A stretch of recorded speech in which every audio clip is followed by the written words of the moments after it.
Spencer Callahan is the one to see. Call 387-2323. LA filing number 16-7969. WNXX, Jackson, KNXX, Donaldsonville, and WDGL HD2 Baton Rouge. This hour brought to you by Spencer Callahan Injury Lawyers, LA 21-12681.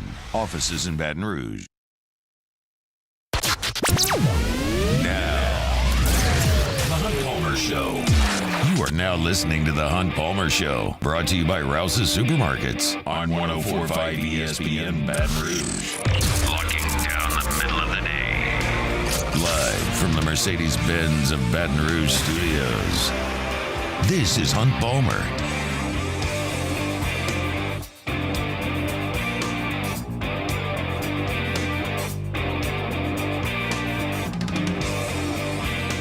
Welcome in. Hunt Palmer coming to you from Mercedes-Benz of Baton Rouge studio downtown in the capital city on this Thursday. Means we're brought to you by Rouse's. That's about 15 seconds ago. I kind of thought it was Wednesday, and I looked at the panels, and Rouse's was on there. So I went, oh, it is Thursday, which is closer to the weekend. That's a positive. So we're working towards the weekend here.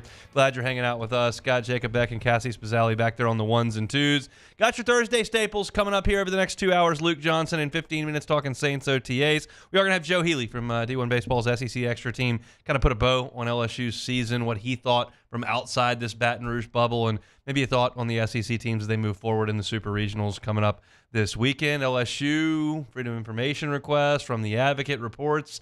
Kind of feeling like we know where this basketball arena may end up. We'll talk about that. I'm going to talk about some baseball players for LSU that have important summers coming up. Chris Blair going to be with us at 2:15. Talk a little LSU baseball as well. And Pro Football Focus, top 10 breakout player candidates for 2024 in college football. LSU has a player on that list. We'll tell you who in the second hour. But I want to start with the news of basically yesterday. Just a little bit after I got off of the air, just after 3 o'clock yesterday, Aiden Moffett announced he was entering the transfer portal. And I think a lot of people were not shocked by this, but a little bit surprised. I don't think anybody is surprised that some of the players that didn't play at all this year for LSU are potentially looking elsewhere. That makes a ton of sense. If you didn't make the trip to the SEC tournament, didn't make the trip to the regional, okay, I understand that maybe there are some greener pastures elsewhere, some easier paths to the field. Aiden Moffett obviously played a little bit this year, certainly has a world of potential. We all like to stare at the radar gun when Aiden Moffett's out there on the mound. And I thought he made a lot of strides from, call it fall of 2022 when he showed up on campus through right now where we are in the summer of 2024. He showed up as a tall, lanky, fireballing, raw pitching prospect out of the state of Mississippi. And when he got here, that's exactly what he was. He threw really hard, didn't really have any idea where it was going.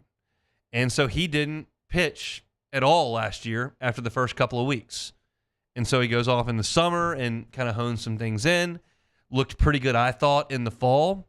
And then comes out in the spring, and against some of the lesser teams on LSU's schedule, he was really good. In fact, his first 1, 2, 3, 4, 5 outings were scoreless. He only given up 2 hits over the course of those 5 outings. Now he's facing VMI in Northern Illinois and Stony Brook and North Dakota State and Louisiana Tech, and he's overpowering those teams because he's got an incredible fastball.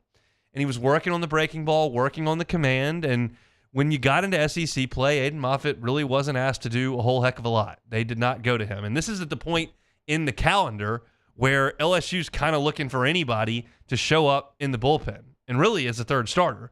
After Jump and Holman, and those two guys weren't brilliant the first couple of SEC weeks, but after those two guys and Herring, like they were looking around. And Aiden Moffett emerged as potential option. They gave him the ball twice against Tennessee in fairly competitive games. He got the ball against Missouri in the game that LSU lost and threw 2 innings. And I thought, honestly, looked his absolute best this year on May the 5th against Texas A&M. That's the game that LSU lost on Sunday by 10 runs. They got beat 14-4. But if you'll recall, in that game, A&M scored $1 billion in 1 inning. LSU just could not get them off the field. Home runs were flying out everywhere. Grahovic hit one to center field. I mean, it was a free-for-all. I was on the call for that game for the LSU Sports Radio Network, and it was a free-for-all for the Aggies. But Aiden Moffett came in and went 3 1/3 innings against Texas A&M, one of the best lineups in the country, and he only allowed three earned runs. Sorry, 3 hits, no earned runs, and got the strikeout numbers going a little bit with 6 of them. And I'm going, okay, this is a guy that's kind of figured it out. He's got that 98 mile an hour fastball. He is throwing the breaking ball for strikes every once in a while. He's now gotten his feet wet in conference play against big-time teams. Yeah, that wasn't a high leverage spot because LSU was down $1 million, but that's a good lineup, and he did a really good job. But he got hit around a little bit against Alabama, and South Carolina really hit him in the SEC tournament. He gave up 5 earned runs in an inning there. Gave up the homer, and he got hit. And then against North Carolina, in the game that LSU lost, he was asked to come in and get one out, which he got via strikeout. So he didn't get a ton of use after that Texas A&M series down the stretch. And I think a lot of us that follow the program, we're not going to get into specific names here, but you can kind of understand what I'm talking about.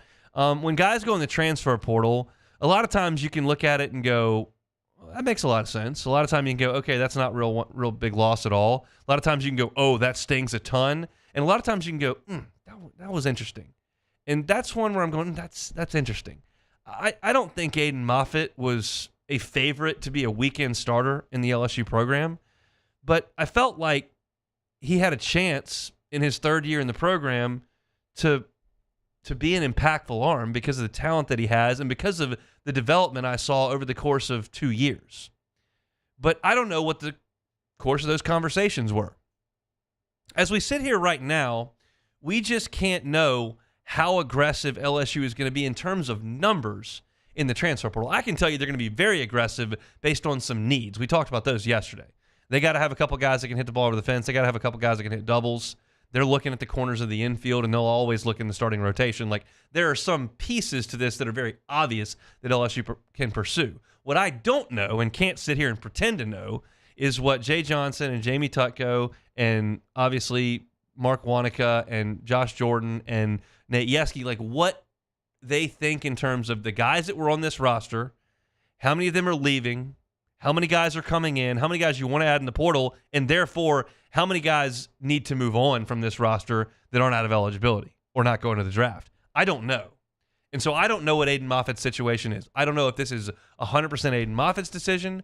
I don't know if this is 100% LSU's decision. Like, those types of conversations are confidential and are going on as we speak over there, and I'm not sure.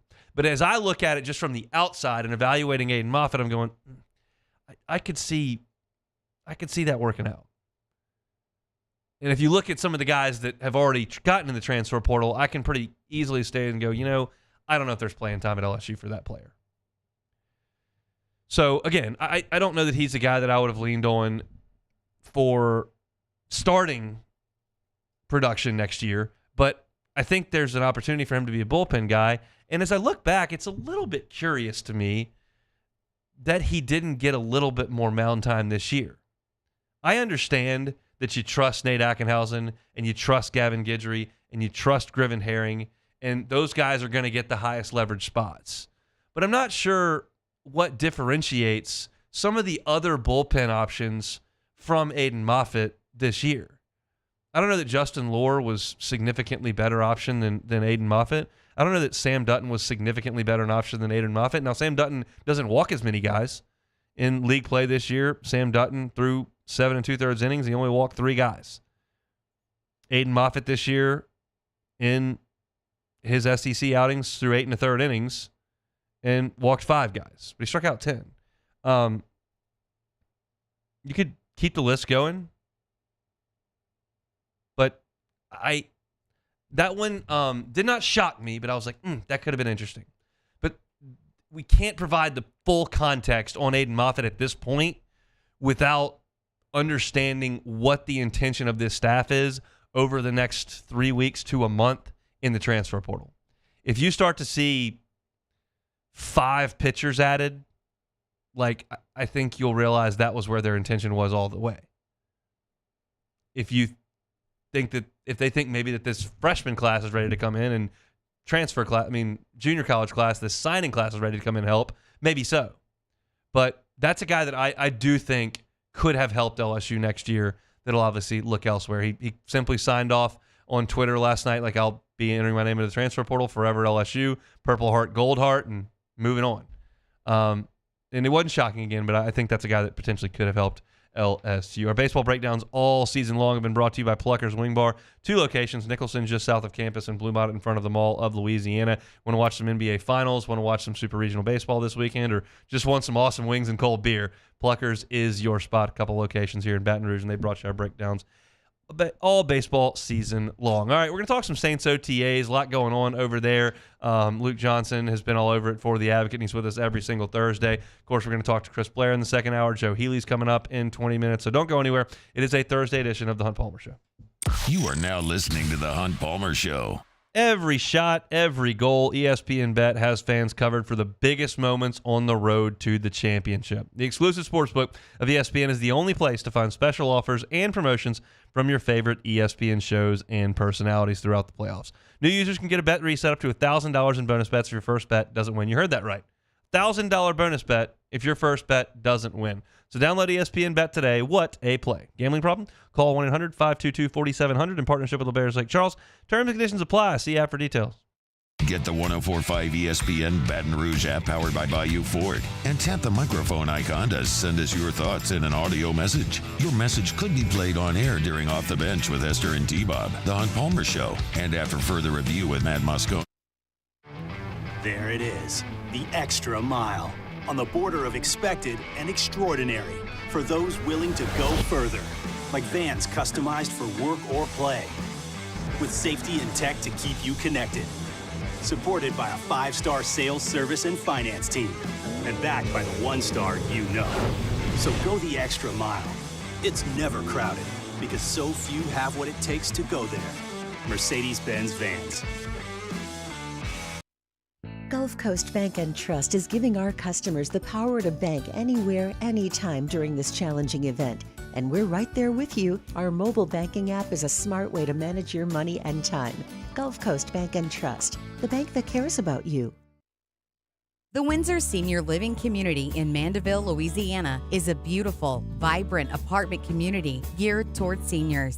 They are nestled right in the heart of Mandeville, where seniors live a more carefree lifestyle in spacious apartments with the peace of mind that comes from having a little extra help. Call the Windsor at 985-624-8040 to schedule a lunch and tour. Come see how the Windsor can be your passport to peace of mind. Jerry and Benny Payne began Central Plumbing Company out of their driveway in Tanglewood Subdivision. 50 years later and 4 generations down the road, we continue to serve Baton Rouge and the surrounding areas for all of their plumbing needs. Residential, commercial, industrial, or hospitality, Central Plumbing is here 24/7, 365. We want to thank our customers, family, and friends for 50 years of success. And looking forward to 50 more. BRAC teamed up to reimagine your parks, and you imagined big. With your help, we went to work creating 12 beautiful community parks across the parish. A family-sized water park, miles and miles of trails, and parks just for your dogs. There are more places to splash, to explore, to run wild, and even soar. You imagined, we delivered. Gold. BRAC, your #1 park system in the nation. Electricity is all around us, and our families depend on it. Every day is sparked by the power of a cold drink or a warm meal, a movie night, and a comforting light at the end of a dark hallway. From sunrise to sunset, playtime to bedtime, our team is ready to take care of your electrical needs, even in the case of an after-hours emergency. The light in your life shines brighter with Mr. Electric. Bayou Chrysler Dodge Jeep Ram is taking $11,000 off the new 23 Dodge Charger. We're open for business in our beautiful new showroom and taking $11,000 off the powerful new... Matt Moscone inviting you to join us for Thursday's AFR. Another day, another LSU Tiger has entered the portal. We'll update the baseball roster for you. And some updated NFL win totals. What do they think about the Saints? Join us, 3 to 6, 104.5 ESPN Baton Rouge.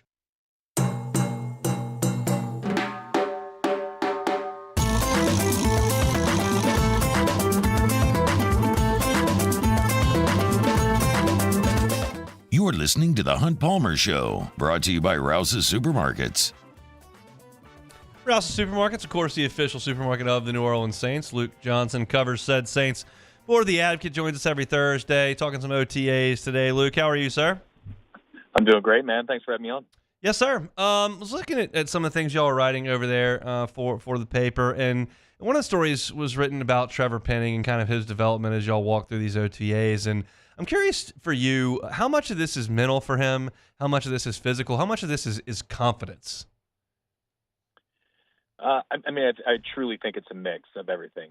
And I really think it started with a physical problem, and it's not anything related to his physical gifts. Like, he is clearly a very talented football player, a very talented human being. Like, you just don't find guys who are his size who can move like he does. It doesn't happen very often. For a guy to stand out in an NFL locker room as being like a giant human being, like, it's really saying something about how big he is. The problem has been his technique. So, I think that's a good thing because that's fixable. And he's got the talent to do it. But, like, once the technique started to kind of get exposed, then he as a player started to get really exposed. And then, the Saints kind of did what they had to do, and they just banished him to the bench. And it got to the point, where they were starting, Cam Irving, who was a street free agent, over Trevor Penning when they were in kind of dire straits on the offensive line.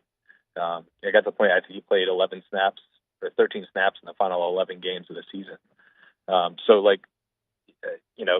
The technique problems led to confidence problems, which led to deeper confidence problems because they didn't trust him to get on the field. And, it's kind of set the stage for like a really important offseason for him. As I'm sure you're going to ask about it, he went out and he went to the people who he thought could help him fix the technique part, which can fix the confidence part, and hopefully get the Saints to get a starting caliber player, which is what you want out of a first-round pick. Yeah, obviously you went outside the organization for some help over the offseason. You can touch on that, but also you're talking about a new offensive line coach that's been brought in as well. So how much can all that expected to be helped? I think it can. Look, we've said this about Trevor Penning before, but his very first, he didn't have an off season before he was drafted, right? It's all draft prep. It's all learning how to run a 40 fast and to test well and meet with teams. Like, you're not trained to be a football player. And then he has the 2 injuries in his rookie season. He doesn't have an off season going into his second season. He doesn't really get on the field until training camp. And then they're like, hey, you're our starter. So this is a really crucial off season for him because he had a chance to actually work on the deficiencies. He trained with Duke Manyweather, who's, anybody who's on like NFL Twitter knows who that is. He's like an offensive line guru. He's very respected. All the top NFL offensive linemen go to him every offseason. He trained up in Minnesota at another respectable like training institution.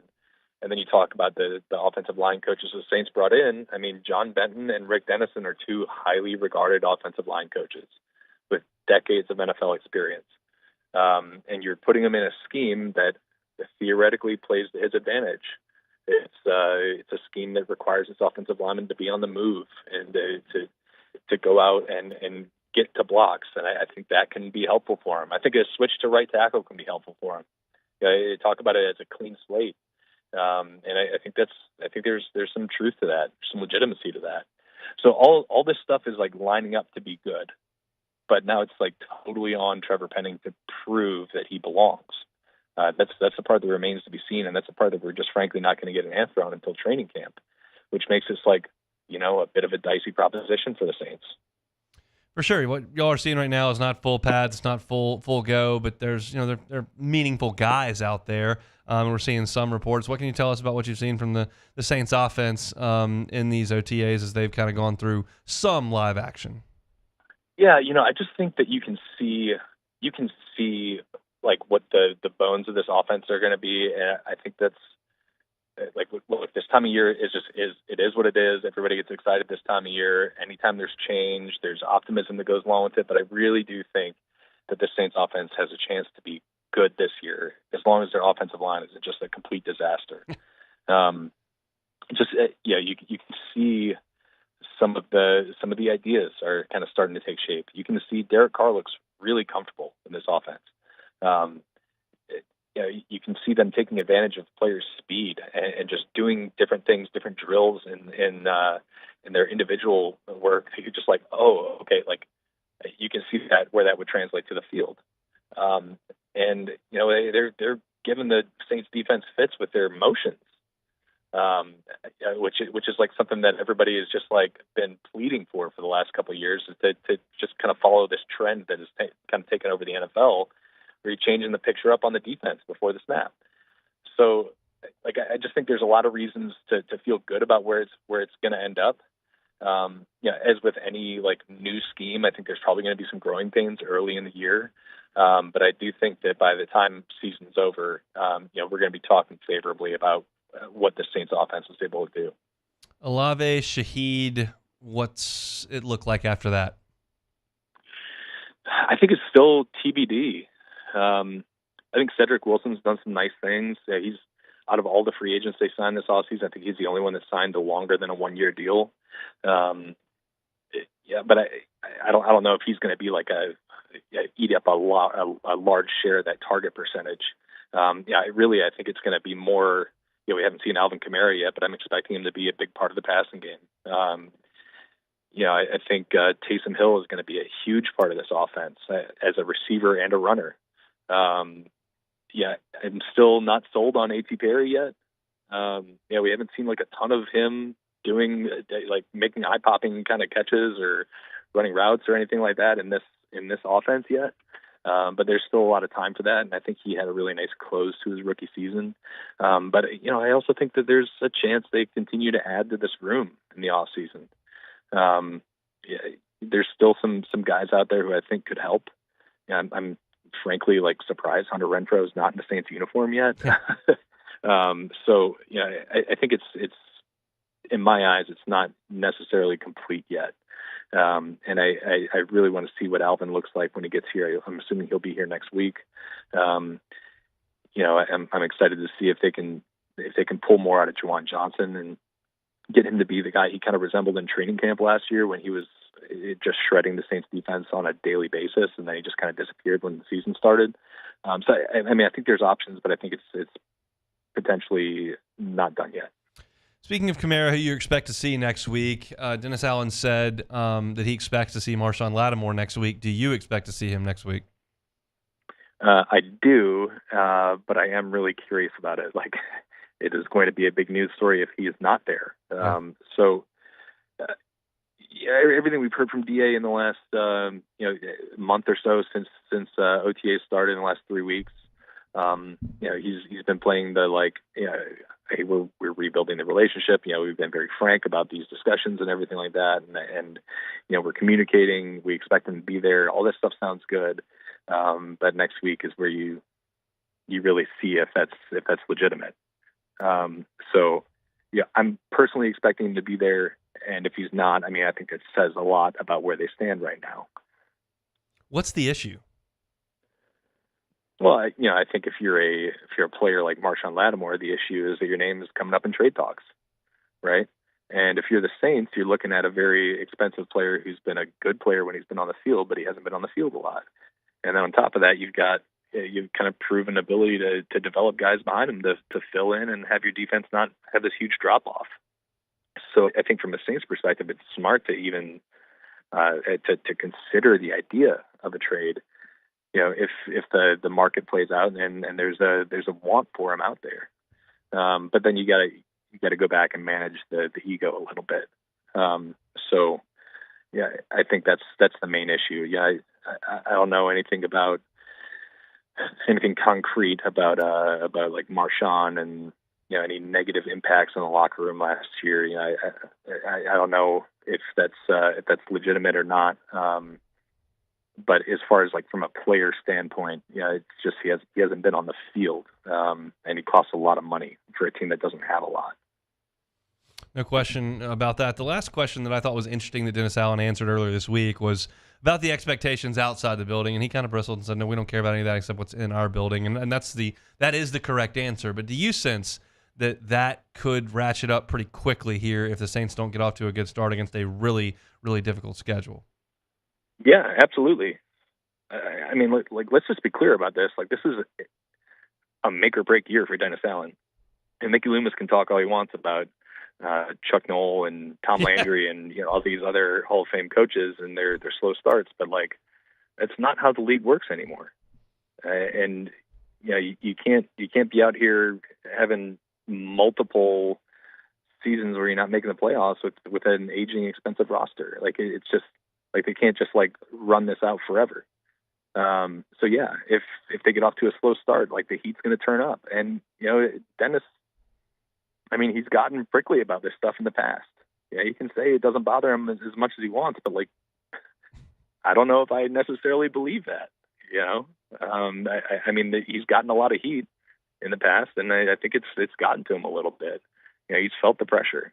So like, it really is imperative on them for a lot of reasons to not just go into a big hole at the beginning of the season against a tough slate in the first 5-6 weeks.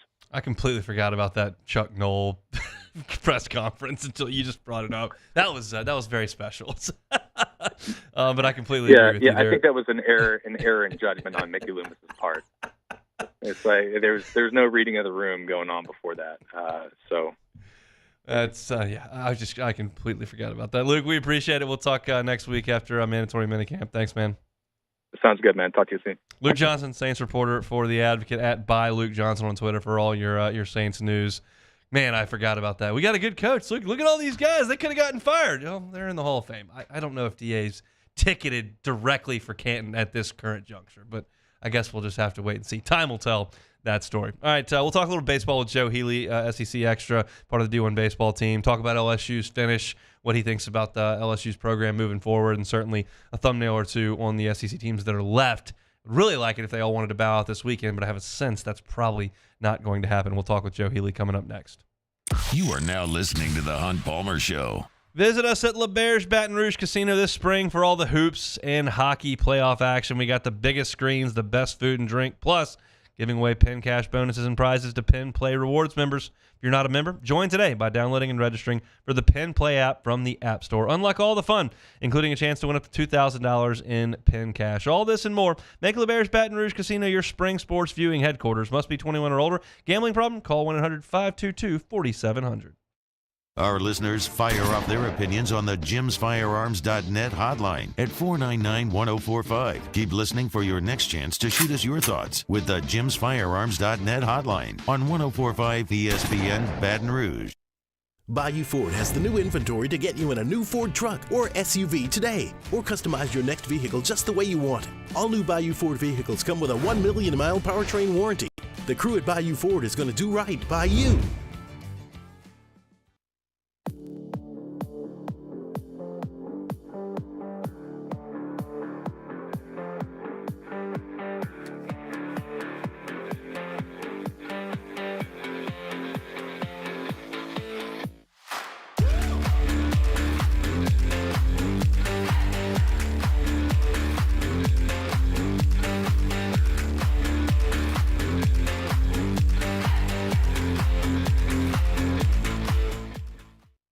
Hey, it's Matt Moscona. For years, you've heard me tell you about Insurance Network of Louisiana, helping you find better coverage for less money. But it's not just for your home and auto. They also offer commercial properties. So, retail stores, professional offices like doctors, dentists, attorneys, clothing boutiques. Insurance Network of Louisiana can find you better coverage for less money. They service the entire state of Louisiana, and they're local. So call today at 293-0450 or lainsurance.net.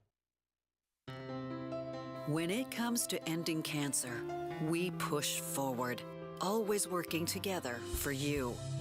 That's why our cancer experts at Ochsner have clinically integrated with MD Anderson Cancer Center.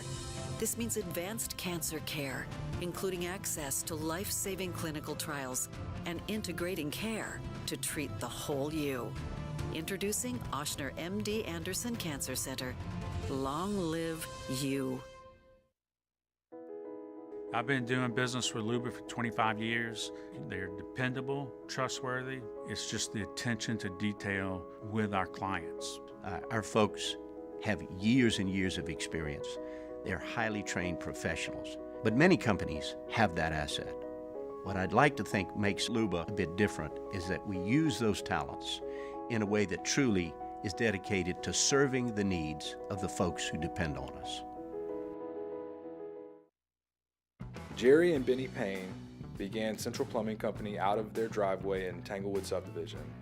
50 years later and 4 generations down the road, we continue to serve Baton Rouge and the surrounding areas for all of their plumbing needs. Residential, commercial, industrial, or hospitality, Central Plumbing is here 24/7, 365. We want to thank our customers, family, and friends for 50 years of success. And looking forward to 50 more.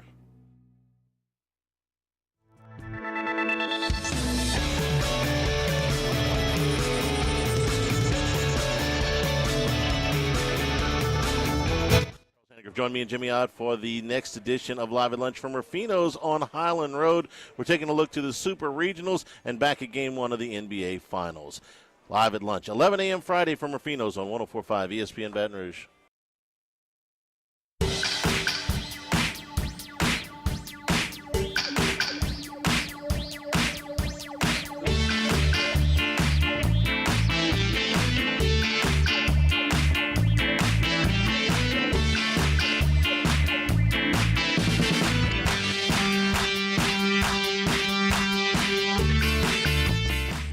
This is the Hunt Palmer Show, brought to you by Rouse's Supermarkets. Coming up at the top of hour number 2, I'll go through 3 LSU baseball players who I believe have the biggest summers in front of them. So we'll talk about that at 2 o'clock. Chris Blair with us at 2:15. And then PFF's got top 10 breakout players potentially in college football in 2024. LSU's got a player on that list.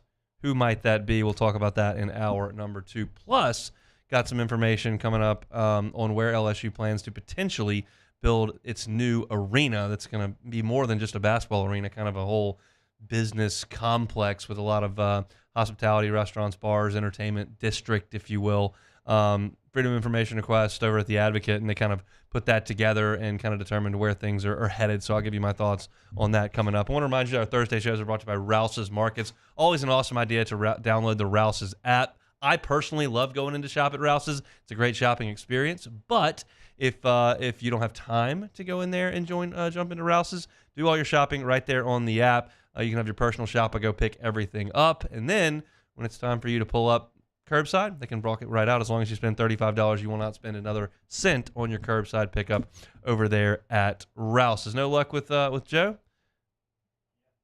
Yeah, not getting him. Not sure what's that's a huge bummer because I just texted him very, very recently and was like, hey, you good to go?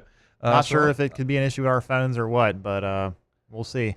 I'll send him another text and see if he can jump aboard. I got to be honest with you, Beck. I need Texas A&M to lose to Oregon this weekend. I've given up hope that Evansville is going to Knoxville and winning. That's just not going to happen. No. I'm beside myself that Tennessee, who's the number 1 overall seed, got a really poor draw, quite frankly, in the fact that the regional opposite them had Chase Burns, who's going in the top 5, and Nate Savage, who's going in the top 20, and they were going to have to face them in the Super in Game 1, and that is a really difficult draw. That's very much similar to LSU catching John Gray back there in 2013.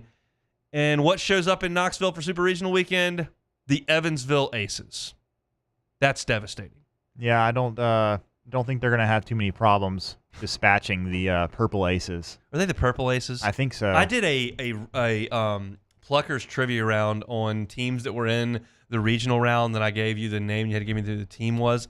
Somebody, and I'll try to think of it. I have it right here. Somebody is the Purple Eagles. Well, the Evansville are the Purple Aces. I know, but Purple Eagles is just not a thing. Who are the Purple Niagara. Eagles? Niagara, the Purple Eagles? There are no Purple Eagles. Yeah, I don't even know there's Purple Aces. Well, I mean, what's an ace other than like making a hole in one or the card?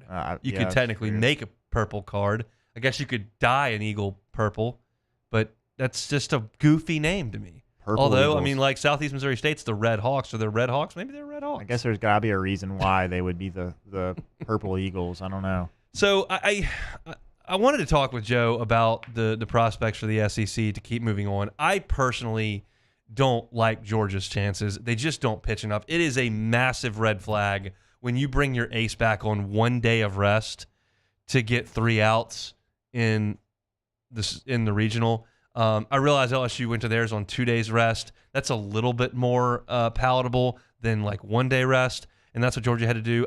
They are really tough to beat in that ballpark, and maybe they will. They'll come through the Super because they hit so much in that ballpark. But you get to Omaha, and having to hit a bunch of homers in Omaha is not necessarily a great recipe, in my opinion, for trying to win a national championship. You need to be a little bit more balanced than that. I think last year LSU and Florida were both really balanced teams. They both had top-end starting pitching, and they had home run hitting power, and they had a bunch of guys that can spray it all around the yard. I don't love Georgia's chances there. I do like A&M's. I think they've got Chris Cortez and Evan Oschenbeck ready to go in the bullpen for whatever happens in the starting rotation, and they're going to hit. And if the wind blows out like we saw a bunch in Omaha, like they'll hit some home runs. Braden Montgomery, Jason Lavalette, Gavin Grahovic, like those guys will hit home runs. And then they've got some more balanced offensive pieces like Camarillo and some of those guys that are more bat-to-ball hitters that I think will have success if they get to Omaha.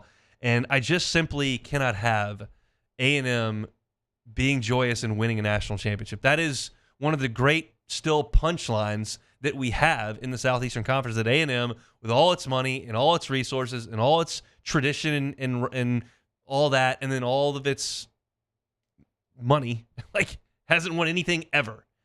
And I just can't have that changing. Now, the odds are they won't win the national championship. That's really hard to do. LSU makes it seem like it's a really attainable thing, but before last year, keep in mind that LSU had done it exactly one time in 23 years.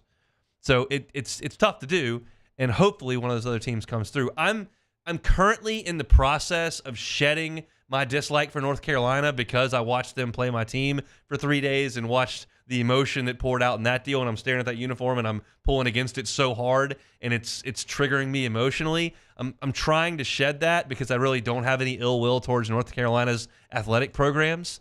And so I realize that that's probably going to be the best team up in Omaha with the SEC teams, so I'm probably going to need to pull for them. But I've spent all this time over the last 5 years pulling against all these SEC teams, and all I'm getting is Mississippi State winning a national championship, and Ole Miss winning a national championship, and Vanderbilt winning 2 national championships, and Florida winning a national championship, and it's like wasted energy. I need another Coastal to show up. I just don't think it's Evansville when they go to Knoxville. So I guess that's kind of where we are. I was planning on pulling against Arkansas, but they pulled themselves right on out of the race pretty quickly there. And I don't know if I trust Kentucky to do it. Maybe that is going to be the long miss from me all the way back to February, all the way through June, that I just continue to doubt Kentucky, and Kentucky continued to be really good. They didn't struggle at all in their regional. I just have a hard time thinking that a team with no frontline starters, no devastating back end of the bullpen, no 27 home run guy, just a bunch of solid players is the ticket to winning a national championship. I feel like you need stars. Who do you want to win less, Tennessee or A&M? A&M. Yeah. I don't have a good reason for you. I honestly believe this. Like, this is a sad state of affairs for me because I don't really know anybody that likes A&M. Like, I went up to play that golf tournament in Shreveport, and there are some Aggies up there in Shreveport. I don't know anyone who supports A&M in Baton Rouge. Not a one. So that's not even really in my world. But because I do have access to TexAgs that I use mostly to gather information from another side so that I can be informed when I talk about their teams, whether it's football, basketball, or baseball. But it also bleeds in that, like, they love A&M like I love LSU, and I don't really want them to be happy. I'm consuming their content. I don't want them cheering over there. I want misery loves company. I want misery over there, and it's not there. They do a great job at TexAgs. I think the content is as good as there is in the SEC, school to school. And they're similar to me in that they cover a school that they went to and love. I don't get as much Tennessee content. Like, Wes Rucker covers Tennessee and he loves the Vols. He wouldn't say that, but he does. And and I enjoyed his columns last year when Paul Skeens was dominating.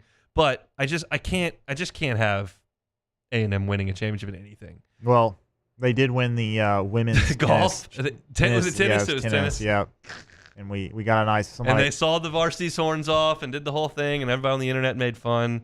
That's a tough gig. That and it's fascinating to watch them get their dander up when people attack that. But it's how can they expect people to not?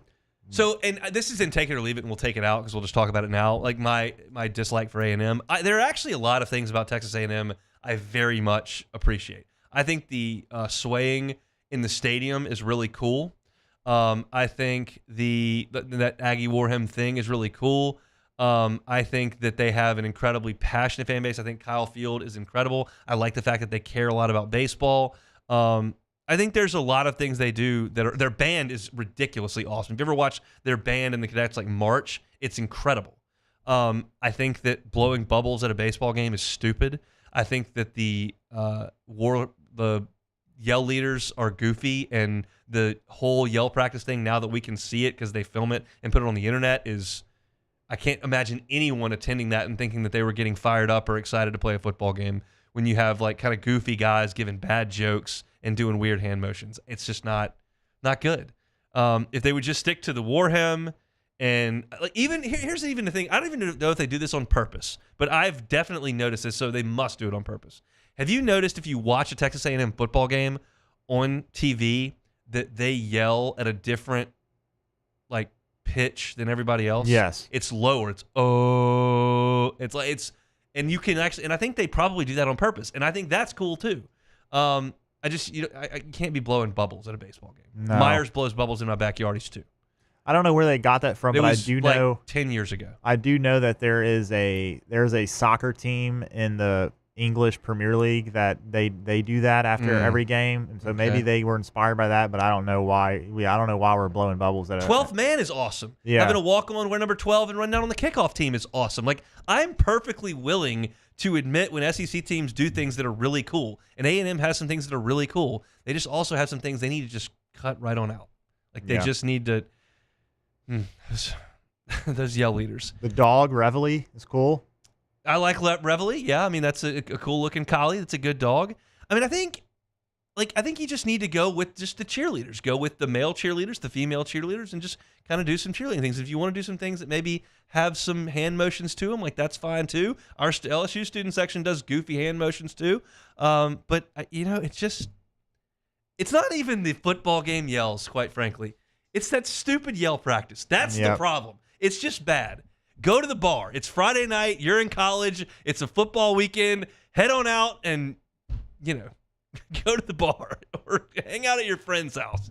Just don't go there and tell awful jokes and put them on the internet for everyone to laugh. That's not always the best idea. Hopefully, Oregon goes down there and ruins the party in College Station, a la Ben McDonald and his team back there in 1989. Bummer we couldn't catch up with Joe Healy. I do have some questions for him, and maybe we'll make that happen at a later date. We've got some time to kill on the Hunt Palmer Show between now and LSU's football team reporting in the 1st of August. So hopefully we'll catch up with Joe, because I'm not all in on the Super Regionals this weekend. There's still too much pain there. It's a little too fresh at this point, so I'm probably not going to watch a ton of baseball. One, I have a lake day with Alyssa's family that we're doing, so that's going to take me away from the TV. I think by the time they throw the first pitch in Omaha, I'll be locked in and ready to go, and they'll be on while we're on the air, so I'll be monitoring that. I'm still a little hurt for Super Regional weekend, so go Oregon Ducks, go Evansville Aces. I don't even know who Georgia's playing. I don't really care. And then Kentucky, I don't even know who they're playing either. That's how locked in I am on Super Regionals to this point, so we'll see. LSU's building a new basketball arena. Reportedly, where's it going to be? We think we know. At least the Advocate thinks they know. We'll tell you about it coming up next. You are now listening to the Hunt Palmer Show. In times of need, get a full list of phone numbers, websites, and other important emergency information on the Demco Stormwatch page at 1045ESPN.com.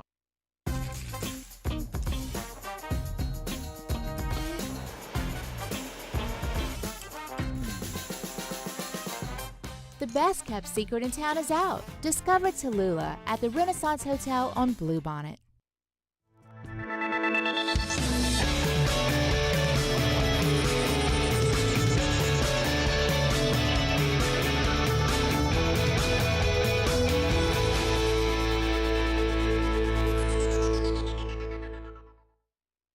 Elevate brand visibility, ignite customer engagement with the power of radio and digital advertising combined. Guarantee Digital Media brings the two together as a trusted media partner in Louisiana for nearly a century. Claim your free digital audit at guaranteemedia.com.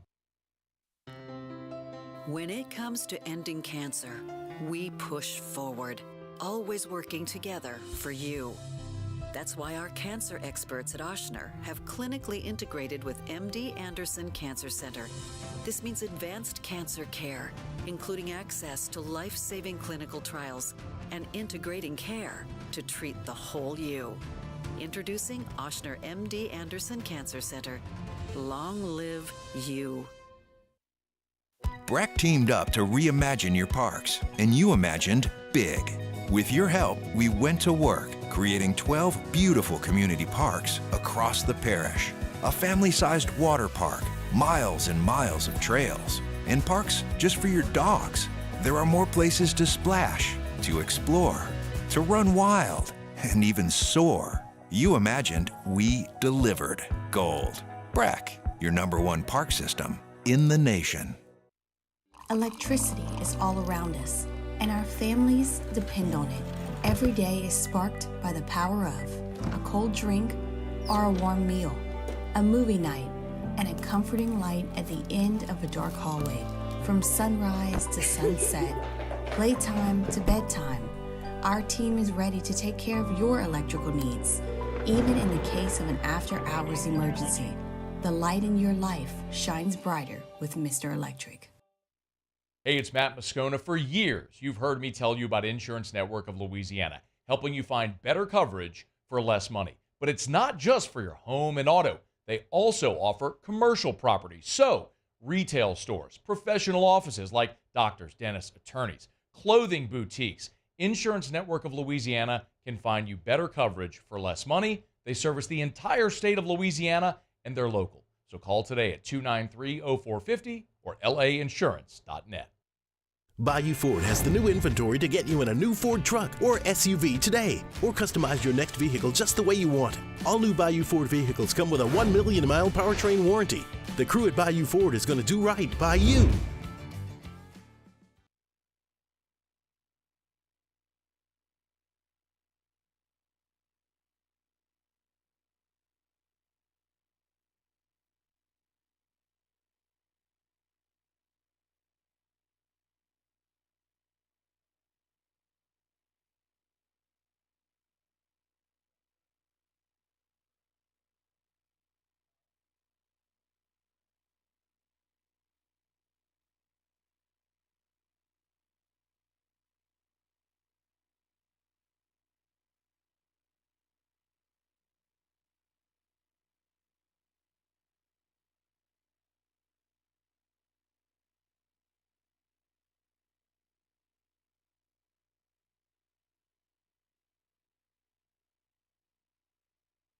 Matt Moscona inviting you to join us for Thursday's AFR. Another day, another LSU Tiger has entered the portal. We'll update the baseball roster for you and some updated NFL win totals. What do they think about the Saints? Join us, 3 to 6, 104.5 ESPN Baton Rouge.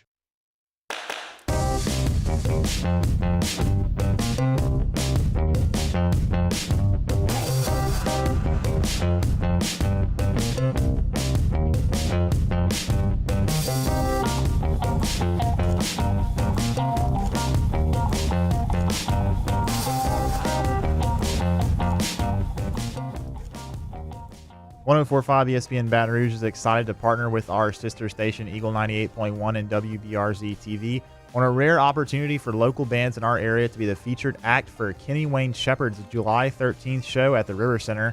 We're looking for 5 Louisiana bands to compete at a special Battle of the Bands presented by Parish Construction and Roofing on June 21st at the Texas Club. To submit an entry to take part with a sample of your band's sound and get all the details, visit 1045ESPNBatonRouge.com. The entry deadline is June 12th. That is next week. You're listening to The Hunt Palmer Show, brought to you by Rouse's Supermarkets. So Andrea Gallo from The Advocate has been reporting on LSU's pursuit of a new basketball arena as long as that's been going on. And she wrote in the paper today that based on a Freedom of Information request that she filed and obtained, she went through a lot of the emails that were being sent by the powers that be in the decision-making process for this new arena. And based on the emails, she says it's fairly straightforward to deduce that they are looking at the area where currently sits the LSU golf course, not the old front nine where there's parking lots and stuff around it on the other side of Nicholson, where the actual golf course sits. And we know that LSU is looking to partner with the city and a developer to put together a entertainment district that's centered around the basketball arena that would include bars and restaurants and plenty of parking and an area to have concerts and all kinds of things that would happen in that type of area. So when I read that, I thought about it and I said, that makes sense to me personally. Like I have not played golf on that LSU golf course in a very long time. My thought on that golf course is that it was a good place for me to go out with the friends and sneak some beers onto in college. I played some good scramble rounds out there, like 6, as you can try to drive it over the water. And there's a really short par 4 on the back 9 that you can hit toward that you can basically drive the green. But not that it's going to be a golf course that I think I'm going to spend a lot of time on moving forward. Now, that's not to speak for everyone. And Beck, I know you play golf, and I don't know how often you go out to LSU, but I would personally, Hunt Palmer would be okay losing the LSU golf course for an opportunity to put something brand new like that in for the basketball program and for the city of Baton Rouge. Yeah, it's unfortunate to me just because I think that golf course had it was a pretty good one for a while, and then right before and then after COVID, it's kind of gone downhill, and I haven't personally played it since then, but I do know that I've talked to people, and it's just absolutely horrible condition wise, and they're not really seeming to put in any investment in it, which makes sense as to why they would want to choose that as it's a big area, so you could definitely develop it. Obviously, they'd have to fill in some holes with the water and everything where they have lakes and stuff on the course, but it makes sense why they would do that. I like the PMAC, but if they can build something like that where they can draw a lot more people, it makes sense. Yeah, and if you can create a really cool area there that's got you don't even have to have a basketball game or a volleyball game or a gymnastics meet or a concert to go to. You can just create just more spots around and create a little bit more parking as well, and that's something that LSU fights all the time. What you're going to have to do, obviously, as part of this is look out the traffic situation, because we all know that there aren't a lot of outlets. There's a big river that sits right there that makes it tough to go any other way. But up, down, or right, there's logistics that have to go into it, and we understand that as people that have gone to LSU games for a very, very long time. But I think this is exciting. I think that it's obviously a very long way in the future. There are a lot of things that have to be agreed upon, a lot of things that have to be decided, and a lot of things that have to be done to develop this entire thing. We're talking about spending, I think, $400 million is what the tab was on it. Yeah, $400 million arena. And so I'm pro golf. I'm pro golf course. I have not spent a lot of time on that golf course in the last 15 years. And so anytime a golf course goes away, I think that's a bummer, especially when you're talking about one that could be affordable for college students to play. But if you're going to bring something that appears to be really, really awesome, that some other schools around the country have done really well. I know that Texas has had a lot of success with the arena that they built in terms of attracting concerts and in creating an entertainment type district. I'm all for that because, quite frankly, I live pretty close to campus. I spend a lot of my time around this area of the city, and if you can enhance it in any way, I'm all for that. So I think this would be a really cool deal. There have been a lot of interviews that Andrew Gallo has conducted, a lot of questions that she's asked, and there aren't a lot of answers at this point because I think they're so far away from making this ultimate decision and getting this thing actually broken ground on. So that's kind of where we are. But as far as the big picture of this thing, I'm for it. I don't think this is going to happen for a long time. And so I'm good with the PMAC where it sits right now. And let's go watch some basketball in there and some gym in there and some volleyball in there next year. But this works for me. If they can figure out the parking, figure out the traffic, and get that thing built, I'm all for it. All right, that's it for hour number 1 here on a Thursday edition of the Hunt Palmer Show. We are brought to you by Rouse's Markets, the official supermarket of the New Orleans Saints. you got a big weekend coming up, heading out to the lake, heading out to a party, birthday parties, all that kind of stuff, Rouse's is a great place to go and get everything stocked up on. If you're having kind of group outing, they've got great sandwich trays, meat pie trays, chicken finger trays, fruit trays. They got your cookie cakes that are fantastic. It's always the first thing I see right when I walk into the location on Burbank and Lee. Is a lot of stuff that I feel like I can take out in bulk to a party. They got great wine and spirits selection, awesome meat selections as well. It's grilling season, so get on by Rouse's and get all of your grocery needs taken care of. If you missed anything, you can catch it on demand. 1045ESPN.com's on demand tab. All of our shows are listed there all the time. You got Off the Bench, Live at Lunch, Hunt Palmer Show, AFR. They're in their entirety right there on 1045ESPN.com's on demand tab. Or if you're an app person, Apple Podcasts, Spotify, Google, whatever you find your sound, you can certainly find us. And you can always find us on YouTube as well. I opened the show talking about Aiden Moffett entering the transfer portal and my thoughts on that. Luke Johnson joined us at 1:15 to talk about the New Orleans Saints and OTAs. We talked Trevor Penning. We talked about Alvin Kamara. We talked about Marshawn Lattimore, whether or not he'll be there next week. All that you can find on our YouTube channel at Hunt on Saints. Talked a little bit about the SEC teams that are moving forward in the Super Regionals, and then LSU eyeing the golf course as a potential location for a new arena. Catch all that on demand. Hour number 2, I'm fired up about. Chris Blair is going to join us in 20 minutes to put a cap on the LSU baseball season. Who's the breakout player for LSU? Pro Football Focus thinks they knew. When we come back, 3 LSU baseball players got to have a big, big summer. I'll tell you about that after Sports Center. Bayou Chrysler Dodge Jeep Ram is taking $11,000 off the new 23 Dodge Charger. We're open for business in our beautiful new showroom and taking $11,000 off the powerful new Charger. All new Bayou vehicles come with a 1 million mile warranty. The crew at Bayou Automotive is going to do right by you.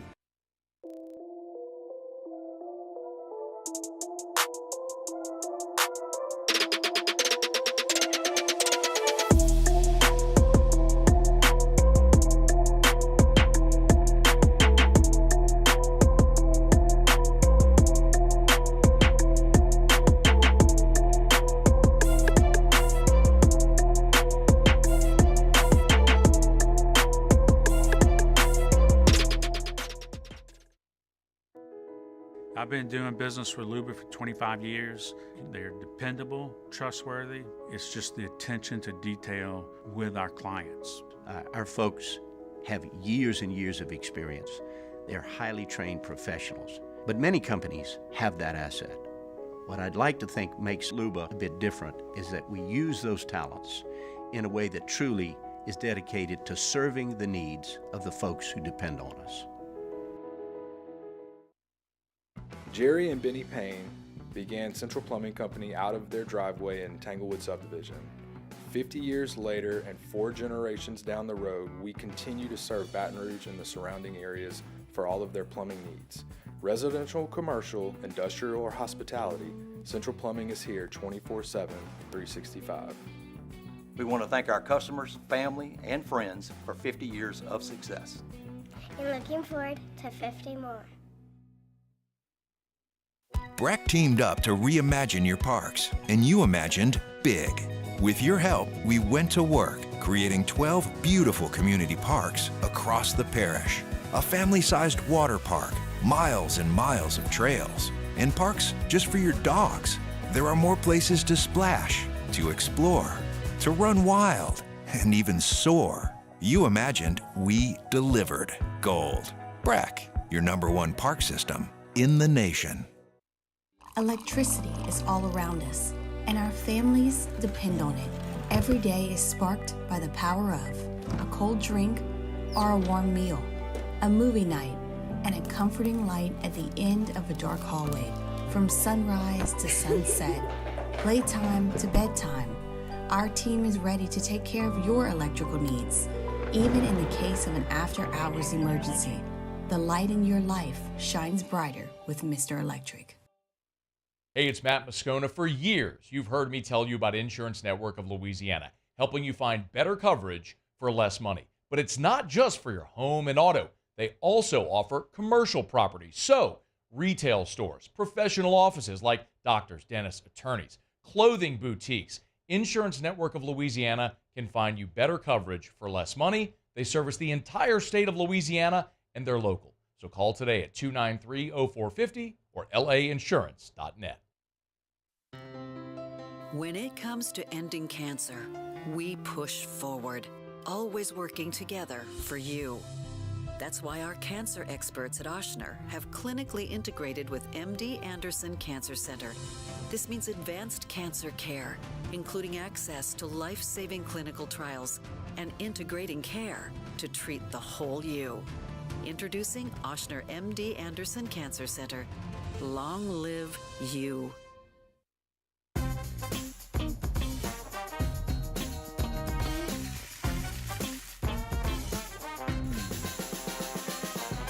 The best kept secret in town is out. Discover Tallulah at the Renaissance Hotel on Bluebonnet.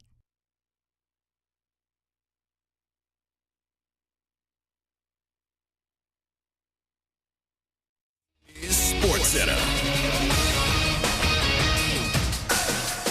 I'm Doug Brown. After a long wait, the NBA Finals tip off tonight in Boston. The Celtics host the Mavericks. Boston hasn't played in 10 days. Dallas won the Western Conference title a week ago.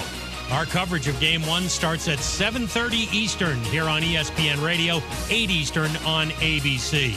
Will two-time national championship UConn coach Dan Hurley leave for the NBA? ESPN's Adrian Wojnarowski reports the Lakers are trying to make that happen. These talks between the Lakers and Dan Hurley have traction. They are going to escalate in the coming days, and Dan Hurley is going to be presented with a massive long-term offer to leave the back-to-back national championships, pass on a chance for a three-peat, to go to the Lakers. Adrian Wojnarowski on Get Up. Hurley told his UConn players today the Lakers had contacted him and that he was listening. Wideout McCole Hardman will re-sign with the Super Bowl champion Chiefs on a one-year deal. He caught the overtime game-winning touchdown pass 4 months ago. Hey, it's your resident Super Bowl champ, Chris Candy, coming up Friday. I'll tell you whether or not the Lakers have any chance to win one more championship with LeBron and Anthony Davis. It's Unsportsmanlike, Friday morning, 6 a.m. Eastern on ESPN Radio, ESPN2, and ESPNU. Ladies and gentlemen, may I direct your attention to something quite extraordinary? Now, the Hunt Palmer Show. The Hunt Palmer Show on 104.5 ESPN Baton Rouge. Brought to you by Rouse's Supermarkets. Live from the Mercedes-Benz of Baton Rouge Studios. This is Hunt Palmer.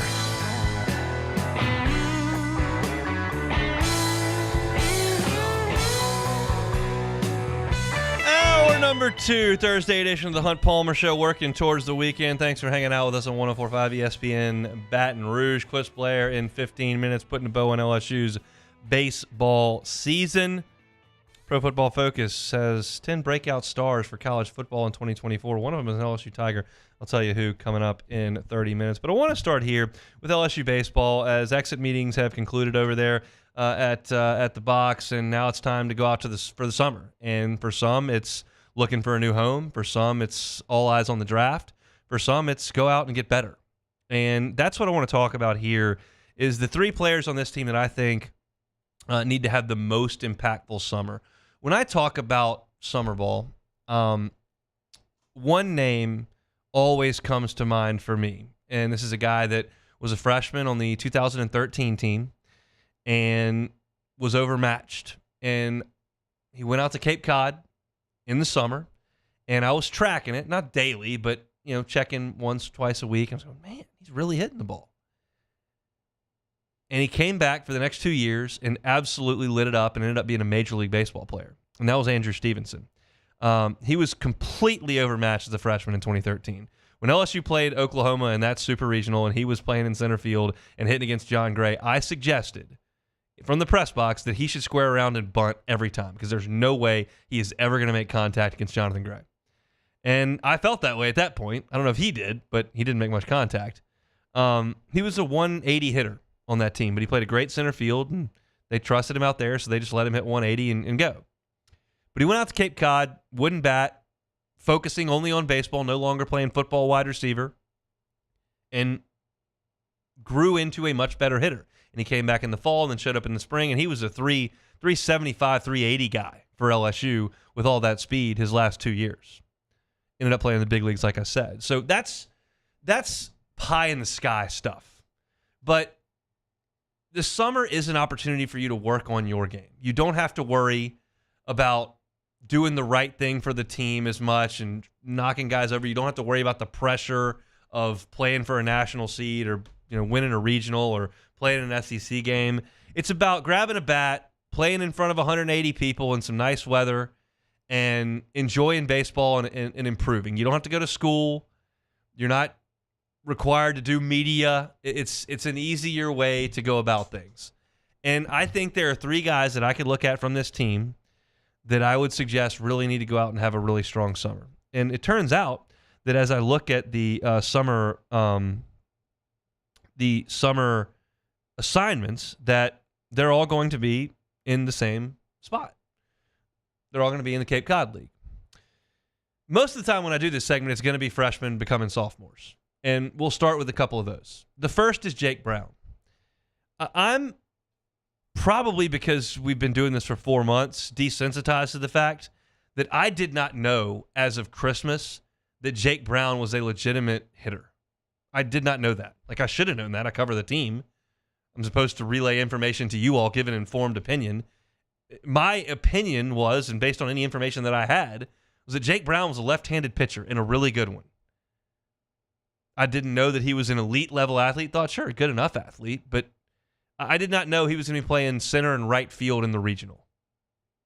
And leave the last play out of it. Like, he acquitted himself very nicely, defensively and offensively, for the majority of the year. But he's been a pitcher his whole life, and I don't know whether or not they want him to pitch moving forward at LSU. I'm not privy to those conversations. But I do feel like he is going to be tasked with hitting and playing defense, either way. And this is an opportunity for him to go work on that exclusively for the first time in his life. Since Jake Brown was 7, he's been a pitcher. Now he's more so a hitter. And I think it's really cool that he's going to go up to Cape Cod against some of the most draftable players from around the country, his age and a little bit older, and swing the bat. And I told you yesterday that LSU is in desperate need of some pop in their lineup for next year. I'm not prepared to tell you that Jake Brown can't do that. I'm going to need to see it to feel that way. But this is a great opportunity for him to go swing the bat full-time in Cape Cod. I'm excited about that. Jake Brown I just got the assignment. He will be with Yarmouth Dennis, the Red Sox, up in the Cape Cod League. Another freshman going into his sophomore year that I'm excited to see, and he'll be in Cape Cod with the Chatham Anglers, is Cam Johnson. Cam Johnson pitched in high school for a couple of years with the immense draft pressure on him. And then he got a little bit banged up. His arm was a little tender his senior year, and for that reason, some teams passed over him. And then he came to LSU, and he pitched lightly in the fall. Had apparently a great outing against Louisiana Lafayette in that scrimmage that LSU and Louisiana Lafayette played. But he was very lightly used this baseball season, obviously. When the dust settled on the season, Cam Johnson had thrown a total of 9 innings. So he's got a fresh arm. And he didn't have to worry about LSU against Alabama and LSU at Tennessee, and he didn't have to worry about pitching against Vanderbilt. He can go out there in the Cape Cod League and let it rip. Now, the Cape Cod League's not designed for him to go out there and throw 121 pitches over 7 innings like you do potentially in a college start. It's designed for you to go 2 or 3 innings. A lot of guys need innings up there. They're all trying to hone their craft. There are a lot of scouts up there that want to see a lot of different pitchers. So you're not necessarily going to get the full starting pitcher treatment up there, but I'm excited for Cam Johnson to go up there and let it rip. He shouldn't be on any sort of innings restriction or anything. He can pitch the whole summer, get a lot of innings, and work on that command, because that's all that we're talking about here. He's got a busy windup. It's knees and elbows flying everywhere. But when we saw him throw strikes, it was really good. When we saw him throw balls, it was really bad. We'll all, of course, remember when he had 6 walks in his first outing as a Tiger. But he did strike out 13 guys in 9 innings this year. A lot of that was in the midweek, I know. But he's got some ability, and he's got the ability to where a lot of freshmen are potentially coming off the most innings they've ever thrown. Like, after Alex Lang went 13-0 as a freshman, like, you're not going to send him out there to Cape Cod or Team USA to just let it rip. No, you need to take some time off, obviously. Cam Johnson can go let it rip. And that's a guy that I'd really love to develop. The expectation on Cam Johnson was too high because of his draftability and the frame and the size and the velocity and all that comes with it. Everybody's like, well, he's going to be the Friday night guy. Well, it doesn't work like that most of the time. And he was very lightly used. So I'm excited for Cam Johnson to go out this summer and let it rip. That's the two freshmen, sophomores to be, that I really want to see, Jake Brown and Cam Johnson. The third player I'm going to talk about here is going to be on Jake Brown's team this year. He'll play for the Yarmouth Dennis Red Sox up in the Cape Cod League. And it's Brady Neal. If you look at Brady Neal's stats this year, you would go, oh, that's not a bad year. If you'd have told me Brady Neal was going to hit 276 with 9 homers, I'd have gone, okay, that's a pretty good year. But the fact is that 7 of those 9 homers were hit against midweek teams in pre-conference. Hit a couple homers against Rice. It wasn't against the dudes. He struggled in league play. Brady Neal in the SEC this year hit 143. So you would say, well, he's been here for 2 years. What are you waiting on? Why Brady Neal? Well, I think there's more there for Brady Neal. I think that for 2 reasons. One, because he did not play enough baseball his freshman year into his summer into the fall. He got hurt as a freshman halfway through the year. He went to the Cape Cod League and got hurt there. He came back in the fall and couldn't catch and was limited to how much he could swing. And then they thrust him into the season, and he played a little bit, but then he got hurt again. Shoulder was bothering him, and he just hasn't played enough. I think he's feeling better right now, and I would imagine he could go up there and get 50, 80, 100 at-bats in the Cape Cod League. And that, I think, is what he needs. He's still a young player. He was 17 when he got to LSU. And he just hasn't played enough. And the step before lighting it up against the SEC would be lighting it up against the non-conference, which he did. He's got a good swing, a good approach. There's pop in his bat. He's always been a good hitter for his class. And while there are a couple of guys in his signing class that I'm losing faith in from a career perspective, Neal is not one of those guys. I really think he can be a good second-team All-SEC type catcher in the SEC. I'm not telling you I think he will be. I told you 6 weeks ago that Stephen Milam's going to hit 10 home runs in a season in his LSU career. The power will come, and it actually came late this year, and he ended up hitting 8. I think most of us would suggest he'll hit 10 next year. I said that with a lot of confidence that it would happen. I do not speak in that certainty with Brady Neal. He may not be an SEC player. I think he is. I think he is a good SEC catcher. And as a junior with Milazzo gone and Travinsky gone, I think he's the odds-on favorite to be the catcher as they bring in Blaze Priester in this class, as they hope to bring in Cade Arambidi in this class, and we'll see what the transfer portal holds. Like, I think Brady Neal can be a really good player for LSU. I think he can hit at the top half of the lineup, 4th or 5th. I think that's in there. And I'm hopeful that now that he's going to be able to go out there and play a full summer and play a full fall, barring any injuries or setbacks that could happen, I hope when we show up here in February of next year when it's opening day, that that's your catcher and he's had a wonderful summer and fall. I think the biggest 3 guys on this team as far as summer assignments go are Jake Brown, Cam Johnson, and Brady Neal. I'll give you some other guys. Stephen Milam's going to play for Team USA this year, which is fantastic. Jaden Newt is going to go up to the Cape Cod League. Big summer for him. Try to get some innings under his belt. Paxton Kling, Ashton Larson are going to play for Chatham with Cam Johnson. Thatcher Hurd is listed on the Cotuit Kettler's team. I think maybe go up there and get some innings before the draft for Thatcher. I don't expect him back at LSU. Griffin Herring is going to the Cape Cod League to play for the Hyannis Harbor Hawks. DJ Primo will be in Cape Cod with the Brewster Whitecaps. Ryan Kucherak is going to go to the Northwoods League, and Nick Bronzini is going to go out to the California League. I'm still waiting on some of the assignments. Ethan Fry is not listed there, so we'll see where some of the rest of the guys end up and what the future holds for some of them. But for me, biggest summer for those 3 guys, Jake Brown, Cam Johnson, Brady Neal. I will we'll update you probably once a week on how things are going up in the Cape Cod League for those guys. Thursday shows are brought to you by Rouse's. Our baseball breakdowns are brought to you by Pluckers. Chris Blair, the voice of the Tigers, with us next on the Hunt Palmer Show. You are now listening to the Hunt Palmer Show. Give yourself the peace of mind to know that power is not going to go out on you. There's one way to do that. Call my friends at Boudreaux's Electric. Neil and Melissa have been running Boudreaux's Electric for 40 years. They are a premier Generac generator dealer. That means they're in the top 3% nationwide. Here's the phone number. It's 985-397-1562. 985-397-1562. Think of this generator as an investment in your home and as an investment in your peace of mind. You're going to have these things likely pushing 15 years. 15 years of knowing that your power is not going to go out thanks to the folks at Boudreaux's Electric. Storm season rolls in. Sometimes we evacuate. You don't want to come back to a 97-degree house with no power. Sometimes we ride out the storms. You don't want the power to go out. You're sitting there in the dark and it gets hot. That's just miserable, and I think we've all done it. You can protect yourself against that with the folks at Boudreaux's Electric with a Generac generator. Every single Generac generator you purchase from Boudreaux's Electric comes with a 7 to 10-year warranty, depending on the type of generator that you have installed. 985-397-1562. 985-397-1562. That's my friends at Boudreaux's Electric.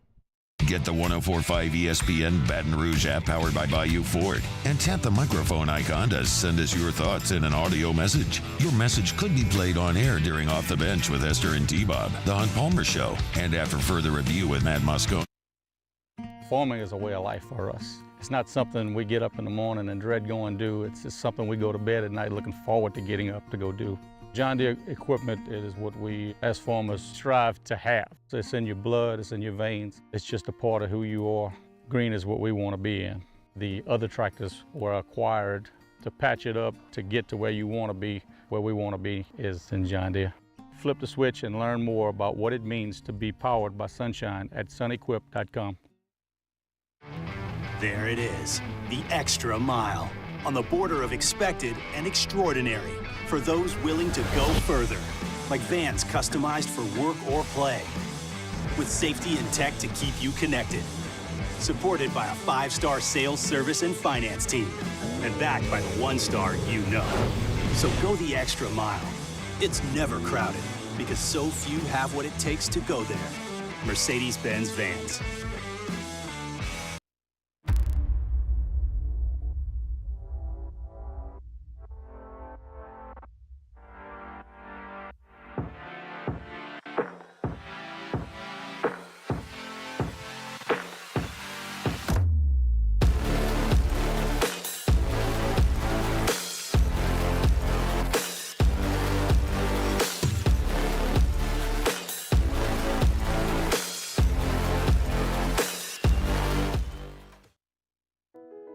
I've been doing business with Luba for 25 years. They're dependable, trustworthy. It's just the attention to detail with our clients. Our folks have years and years of experience. They're highly trained professionals. But many companies have that asset. What I'd like to think makes Luba a bit different is that we use those talents in a way that truly is dedicated to serving the needs of the folks who depend on us.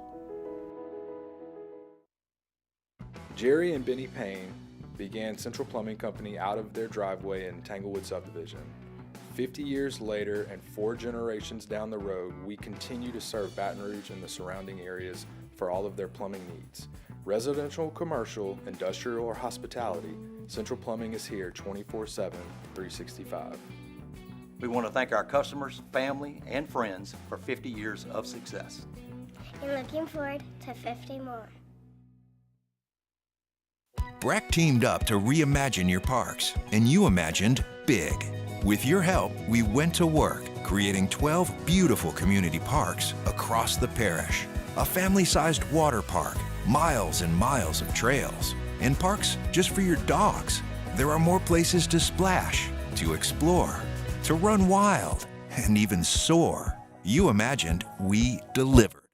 Join me and Jimmy Ott for the next edition of Live at Lunch from Rufino's on Highland Road. We're taking a look to the Super Regionals and back at Game 1 of the NBA Finals. Live at Lunch, 11 a.m. Friday from Rufino's on 104.5 ESPN Baton Rouge.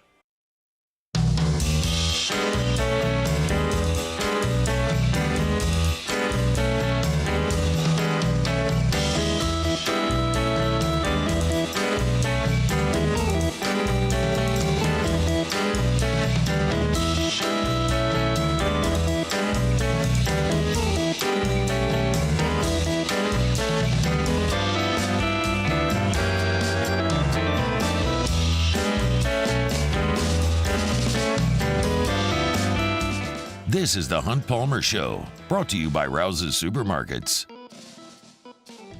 Moving right along here on a Thursday edition of the Hunt Palmer Show. Unfortunately, no super regional action at the box this weekend. Tiger season came to an end back on Monday in Chapel Hill. Chris Blair was there for all of it. Joins us every Thursday here on the Hunt Palmer Show. Does so now on the Jim's Firearms Hotline. Chris, how are you?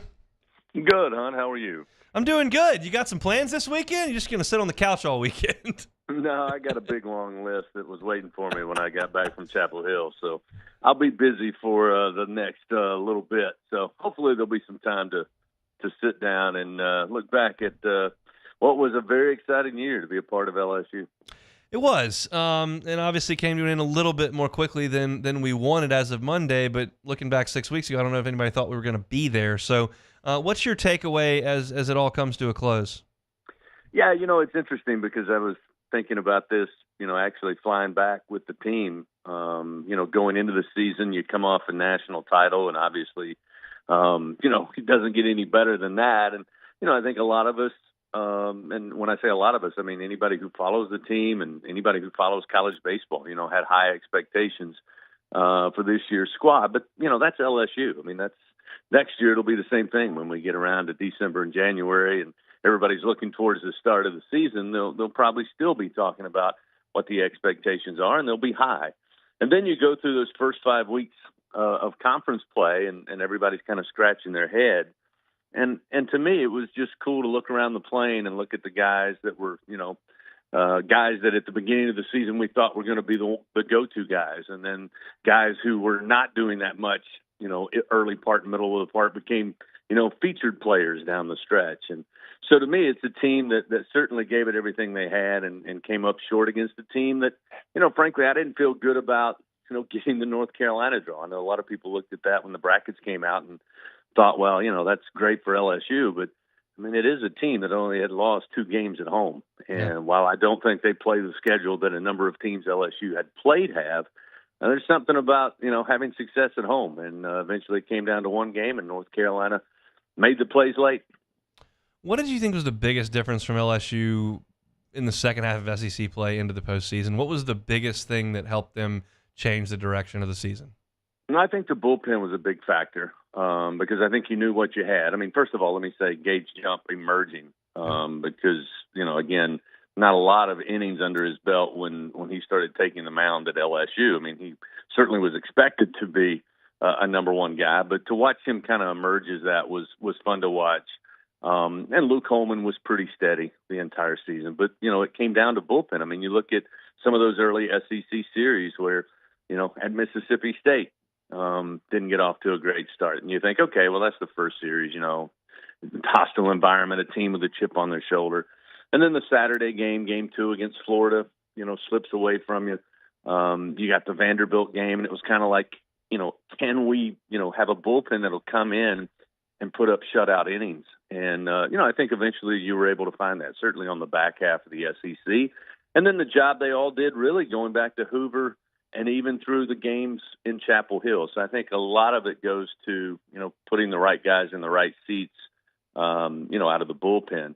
But I think also offensively, I mean, there really were, in my mind, 3 guys who for most of the season were consistent. Tommy White was consistent through the whole season. Jared Jones, from a power standpoint, was consistent throughout the whole season.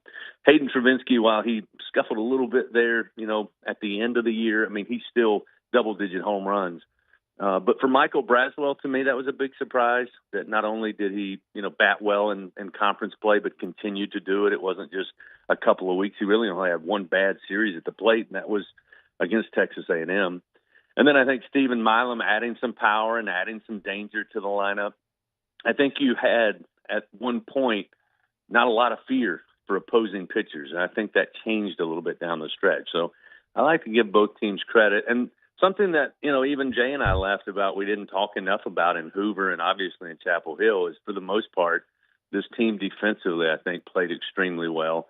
And you look at pitching and you look at offense, and that seems to be the storylines. But, there really were some solid defensive plays made, and they shored up some things that bothered them early and mid part of the season. So I just think all in all, the team as a whole got better. And it'd be great to have a team perform like it did a year ago. But this team was not the team a year ago, and they had to find their own way. And again, proud of their effort. And after what I saw on Sunday in those two games, nothing's going to change my mind whether they made it to the Supers or not. One of those things that you watched on Sunday was Griffin Herring take the ball and go 6 1/3. What was that like in person? Yeah, I mean, he's one of those reasons. I mean, he was probably the consistent guy, but I got to tell you, he wasn't the first guy that was on our list, early part of the year. I mean, there were other guys that we thought Jay had more confidence in certain situations, but it became clear, as the season went along, that that's the guy you wanted out there. I mean, if it was a high leverage moment, whether it was going and eating 5 or 6 innings or whether it was coming in to save a game or to keep a lead, I mean, that was the guy he went to. And he was fun to watch. And, we'll see what the future holds over the next couple of weeks, but it'd be great to see him one more year. Certainly would. I don't know that we're going to see Thatcher Hurd for another year, and his performance on Sunday certainly furthered thing in that direction, because I think some MLB scouts will really like what they saw from him. And it's not the first time we've seen him step up in a huge moment, but he was fantastic in that start. Yeah, he was. I mean, that's why people throughout the season, even as he struggled, people said, he's still on a lot of mock draft boards and he's still pretty high because it never was about the stuff. I think it was more maybe at times his confidence because he certainly has it. And when he was dialed in, I mean, he looked mesmerized. I mean, it's like Scott Forbes, the head coach, said. I mean, he looked like the Friday night guy in the SEC against North Carolina. So he's another that I'm with you. I'd love to see him for another year, but I imagine there's plenty of front offices that they will pay him some money, and we think we can make him effective at professional baseball. No question about that. You've watched a lot of baseball from Alex Milazzo and Hayden Travinski. Their eligibility is up. What can you say about those two guys and their leadership this year? Well, it's those were the two guys I was sitting behind on the plane coming back, and so that was kind of what stirred the thinking about this season, but thinking about those guys, and it seems like they're just mainstays. Like, it's for me, having only been here 9 seasons. I mean, if you asked me, I would have said Alex and Hayden were on the team in 2016. I mean, it just seems like they're part of the fabric of the team, and they're both great individuals, cool guys to hang around. Alex was all smiles. He was trying to keep everybody up when we got back to the hotel Sunday night, and was doing the same thing when we were getting onto the plane, on Monday, on Tuesday, Monday night and Tuesday. So, they're going to be missed because, A, they're great personalities, they're great human beings, they're great representatives of LSU, and they were doggone good baseball players. We heard Jay Johnson's stories last year, kind of trying to get up to Omaha, but still talking to Luke Holman and getting Michael Braswell committed while they were trying to go up and win a national championship. And how many more games left? How many phone calls do you think Jay is going to make over the next 3 weeks? Oh my goodness! I mean, it's one of those deals, and Jay's talked about it. We talked about it early on in this season about what it was like trying to balance all of the things that you're trying to do that you have to do year round. I mean, there's certain schedules that they're meeting when it comes to recruiting, and obviously the transfer portal. And then, oh, by the way, you're battling to win a title. And, I could get a sense from him that he felt like, not that they weren't doing everything they could do, but they knew there were other coaches that had nothing but that to do. And so I think that's probably going to be an advantage for LSU. I saw several people over the last 24, 36 hours, a number of players who we all know of, we've seen their numbers, we've seen them in action, that have decided they want to find a new place. And again, I have no doubt I can lay my head down at night knowing there's nobody in the country going to outwork Jay Johnson. And watching him Monday night after the game and then traveling back, I mean, there's a fire. Let me just put it that way. There's a fire that not getting to Omaha, not getting to the Supers, that is lit under him. So, I'd say he'll be extremely busy for the next couple of weeks. And, it's great when you've got a coach that's got a national title. It's great when you've got the LSU brand and LSU baseball and the history and the facilities and the fan base. So, everybody else is going to have their work cut out for them, because I'm sure when they call somebody or talk to somebody, they're going to know either Jay has already talked to him or he's talking to him in 5 minutes. Was your last work-free weekend Halloween before the bye weekend before Bama? Yeah, it's been a pretty busy run. But again, it's been a lot of fun. I mean, football season was great with a Heisman Trophy winner and, making a little run there and winning the bowl game. And then, of course, basketball had some thrilling moments. And to me, I could see the building blocks that Coach McMahon is building. And then you have a baseball season, which it just doesn't get any better. I mean, it really doesn't. I think LSU fans that went to Chapel Hill will tell you that the campus was beautiful. It was a scenic view there at the Bosch. But I think even North Carolina baseball fans learned a little bit from the Tiger fans who were there earlier in the weekend. Again, they tried their best to limit the tickets LSU could get their hands on, especially when they took on LSU. But it was kind of a different crowd. Wasn't very raucous. They kind of liked to sit and watch the action, almost like a PGA Tour event. And then when they played LSU on Saturday, and the Tiger fans were loud when they were pitching, and they were loud when they were hitting, it was almost as like North Carolina was like, "Oh, wait a minute, this is what you do during a baseball game." So it was a lot of fun. Always a lot of fun. Take a couple of weeks, and as you well know, somebody who's covering it every single day, football's already here, and once we get to SEC media days, then the clock really starts to spin. It sure does. Take a couple of weeks. We appreciate some time all year long. We'll talk soon. Thanks, Chris. You got it, man. He is Chris Blair, voice of the Tigers, back from Chapel Hill, and that's a job that I think a lot of people envy because you get to watch LSU play, and that's the job, and everybody that listens here loves LSU and is always locked in. But that's a lot of weekends in a row to go to the office, and we appreciate Chris for doing that one and then for joining us on Thursdays as well. It's a bummer that LSU's not playing anymore, but hopefully LSU will get this roster put together here in the next couple of weeks and be ready to make a run come next baseball season. As he mentioned, football probably not that far away. It'll maybe seem far away to me sometimes when we're trying to churn through 2 hours every single day in June and July, but we'll get there. Football will be right around the corner coming up. So thanks to Chris for giving us a little bit of time. Speaking of football, I've been teasing it for a couple hours here. Pro Football Focus, top 10 breakout player candidates in college football this coming fall. One of them's an LSU Tiger. I'll tell you who coming up next. You are now listening to The Hunt Palmer Show. Audio Video Security Solutions, avssla.com is the website. So thrilled to announce to y'all. We told you just a couple of weeks back that Audio Video Security Solutions was one of the vendors at the Parade of Homes. They had some new construction homes that were being shown to folks as you go through a tour, and Audio Video Security Solutions, Mitchell Fisher and the gang was part of one of those homes and had some of their equipment set up and some of the great accessories that they've got set up. They won Best Vendor at the Parade of Homes, and that's no surprise because Mitchell Fisher and his team are first class. They're fantastic to work with, and they do an incredible job. Give Mitchell Fisher a call, 225-439-7920. If you've never given any thought to what your sound system could perform like, if you've never given any thought to what you could have outside by the pool or out by the grill as we get into the summer months and you want to hear some tunes outside, never given that thought, give it some thought. Mitchell Fisher and his team, happy to help you with that, like they did for us when we moved into our new home just a couple of months ago. It's Audio Video Security Solutions. You can check them out on Instagram, AVSS_BR. That's where they got some of the things that they did over at the Parade of Homes. It's AVSS_BR. You can always find them online, avssla.com. Our listeners fire off their opinions on the jimsfirearms.net hotline at 499-1045. Keep listening for your next chance to shoot us your thoughts with the jimsfirearms.net hotline on 1045 ESPN Baton Rouge. The Windsor Senior Living Community in Mandeville, Louisiana is a beautiful, vibrant apartment community geared toward seniors. They are nestled right in the heart of Mandeville, where seniors live a more carefree lifestyle in spacious apartments with the peace of mind that comes from having a little extra help. Call the Windsor at 985-624-8040 to schedule a lunch and tour.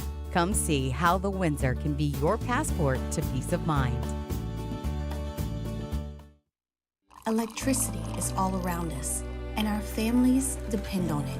Every day is sparked by the power of a cold drink or a warm meal, a movie night, and a comforting light at the end of a dark hallway. From sunrise to sunset, playtime to bedtime, our team is ready to take care of your electrical needs. Even in the case of an after-hours emergency, the light in your life shines brighter with Mr. Electric.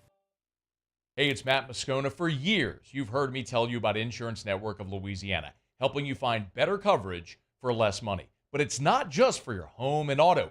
They also offer commercial property. So, retail stores, professional offices like doctors, dentists, attorneys, clothing boutiques. Insurance Network of Louisiana can find you better coverage for less money. They service the entire state of Louisiana, and they're local. So call today at 293-0450 or lainsurance.net.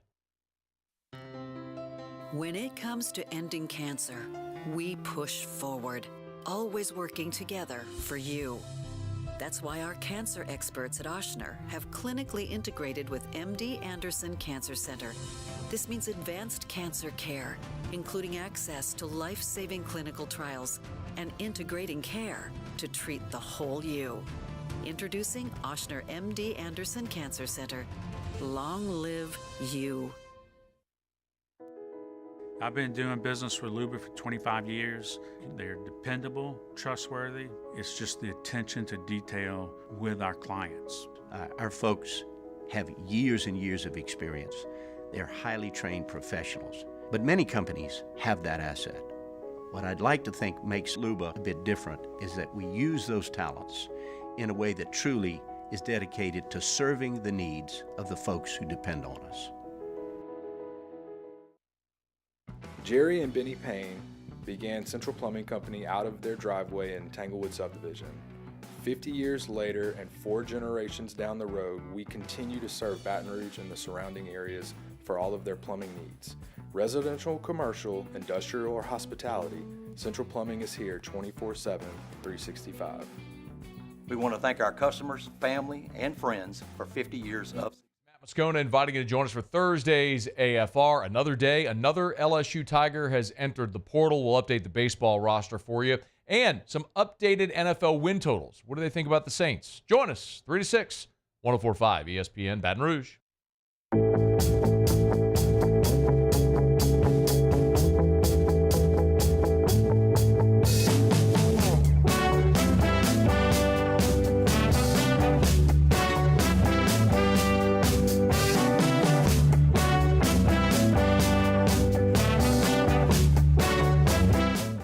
The NBA Finals are on ESPN Radio. The Celtics host the Mavericks in Game 1 tonight at 7:30, right here on 104.5 ESPN Baton Rouge.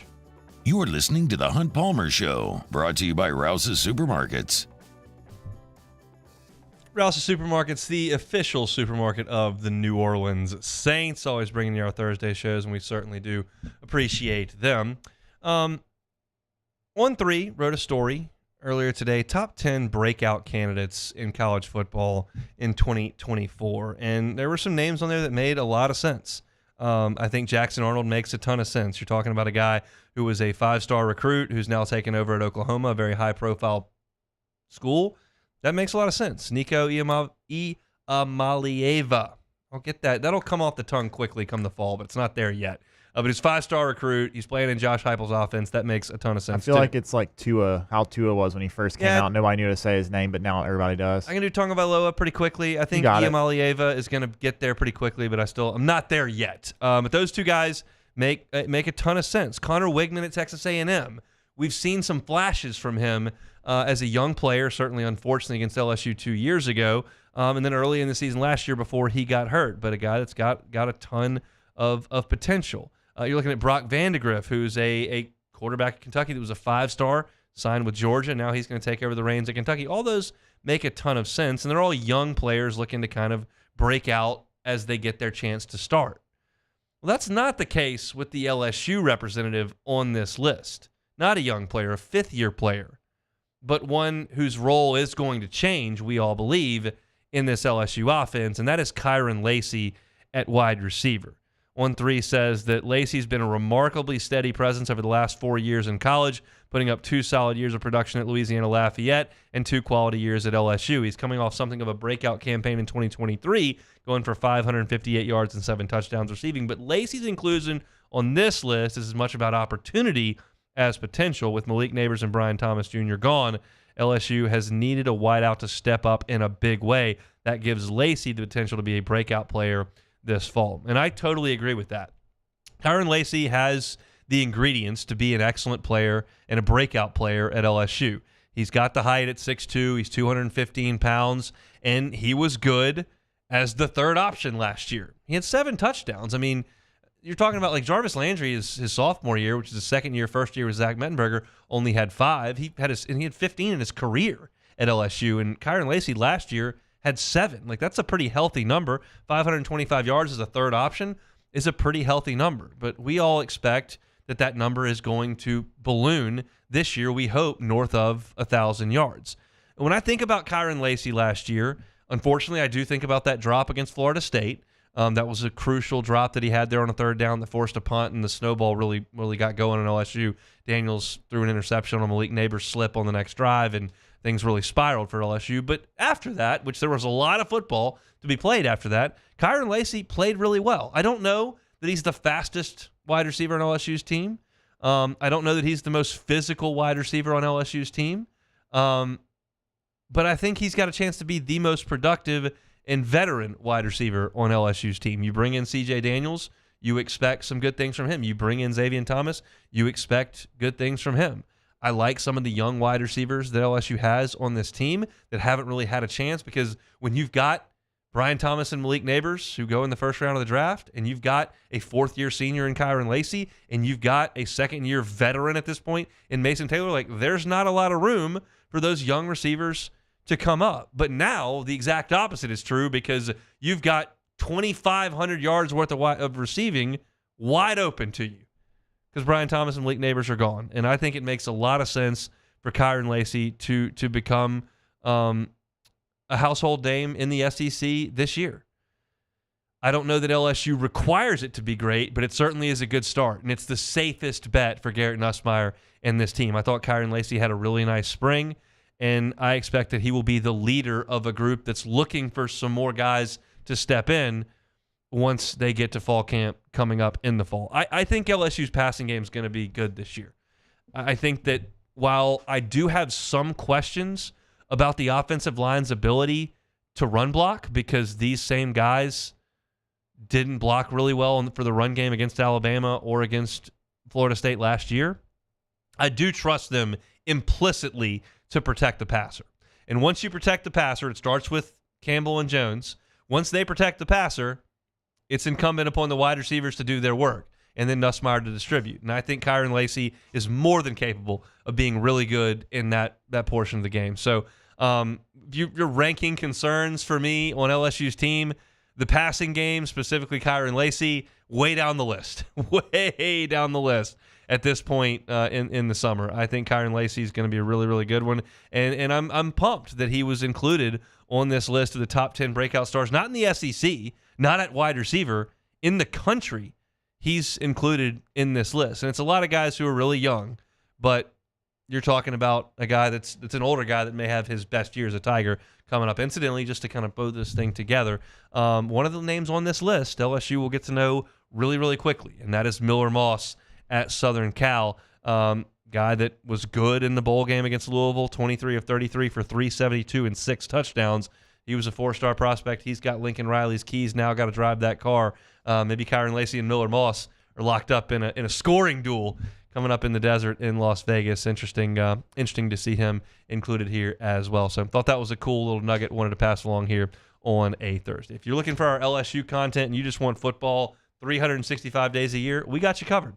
It's Hunt on LSU on YouTube. Again, that's Hunt on LSU. Subscribe to the channel. It'll come right to your homepage for all your LSU football and recruiting needs. We'll take one more time out, come back, and close things up with some Take It or Leave It on The Hunt Palmer Show. You are now listening to The Hunt Palmer Show. One Bath and Closets. OneBathAndClosets.com is the website. David Duvall and his team, 30 years redesigning and remodeling bathrooms and closets. Maybe you just want to rip the whole freaking thing apart and start over. David Duvall and his team are happy to do a full-scale bathroom renovation. Floors, plumbing, shower, the whole thing. They can handle it at One Bath and Closets. Maybe it's not that dire situation at your home. Maybe you've just got a tub. It's a little old. It's dirty. You don't ever take a bath. Only take showers. Why do I need this tub? The shower curtain gets all dingy. It's gross. I don't want to deal with it. Okay, well, don't.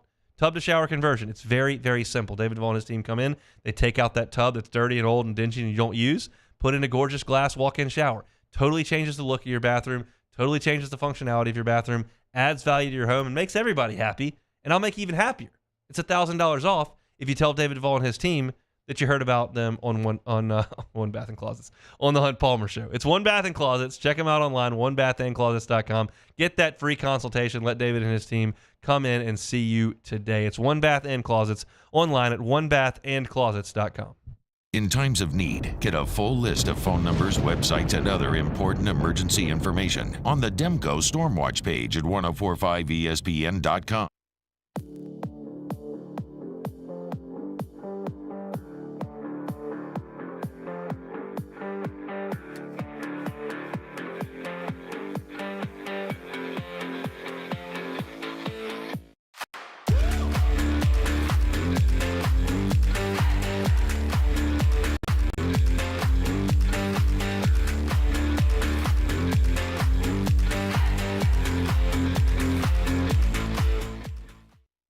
Electricity is all around us, and our families depend on it.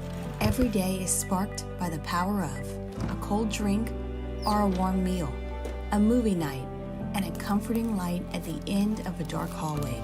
From sunrise to sunset, playtime to bedtime, our team is ready to take care of your electrical needs. Even in the case of an after-hours emergency, the light in your life shines brighter with Mr. Electric. Breck teamed up to reimagine your parks, and you imagined big. With your help, we went to work, creating 12 beautiful community parks across the parish. A family-sized water park, miles and miles of trails, and parks just for your dogs. There are more places to splash, to explore, to run wild, and even soar. You imagined, we delivered. Gold. Breck, your #1 park system in the nation. There it is, the extra mile, on the border of expected and extraordinary, for those willing to go further, like vans customized for work or play, with safety and tech to keep you connected, supported by a 5-star sales, service, and finance team, and backed by the 1-star you know. So go the extra mile. It's never crowded, because so few have what it takes to go there. Mercedes-Benz Vans. Hey, it's Matt Moscona. For years, you've heard me tell you about Insurance Network of Louisiana, helping you find better coverage for less money. But it's not just for your home and auto. They also offer commercial property. So, retail stores, professional offices like doctors, dentists, attorneys, clothing boutiques. Insurance Network of Louisiana can find you better coverage for less money. They service the entire state of Louisiana, and they're local. So call today at 293-0450 or lainsurance.net. When it comes to ending cancer, we push forward, always working together for you. That's why our cancer experts at Ochsner have clinically integrated with MD Anderson Cancer Center. This means advanced cancer care, including access to life-saving clinical trials and integrating care to treat the whole you. Join me and Jimmy Ott for the next edition of Live at Lunch from Rufino's on Highland Road. We're taking a look to the Super Regionals and back at Game 1 of the NBA Finals. Live at Lunch, 11 a.m. Friday from Rufino's on 104.5 ESPN Baton Rouge.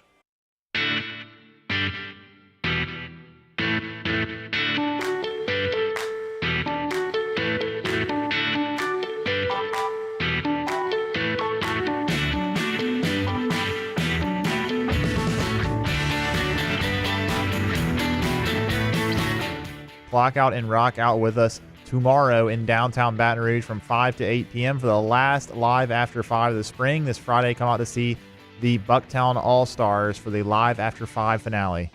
This is the Hunt Palmer Show, brought to you by Rouse's Supermarkets. Shout out Rouse's. Awesome place to get your grocery shopping done as we are working towards the weekend. Get on by, whether it's your food and drink, whether it's, well, mainly your food and drink, but there's some other stuff there as well. We always have a great time there on Fridays.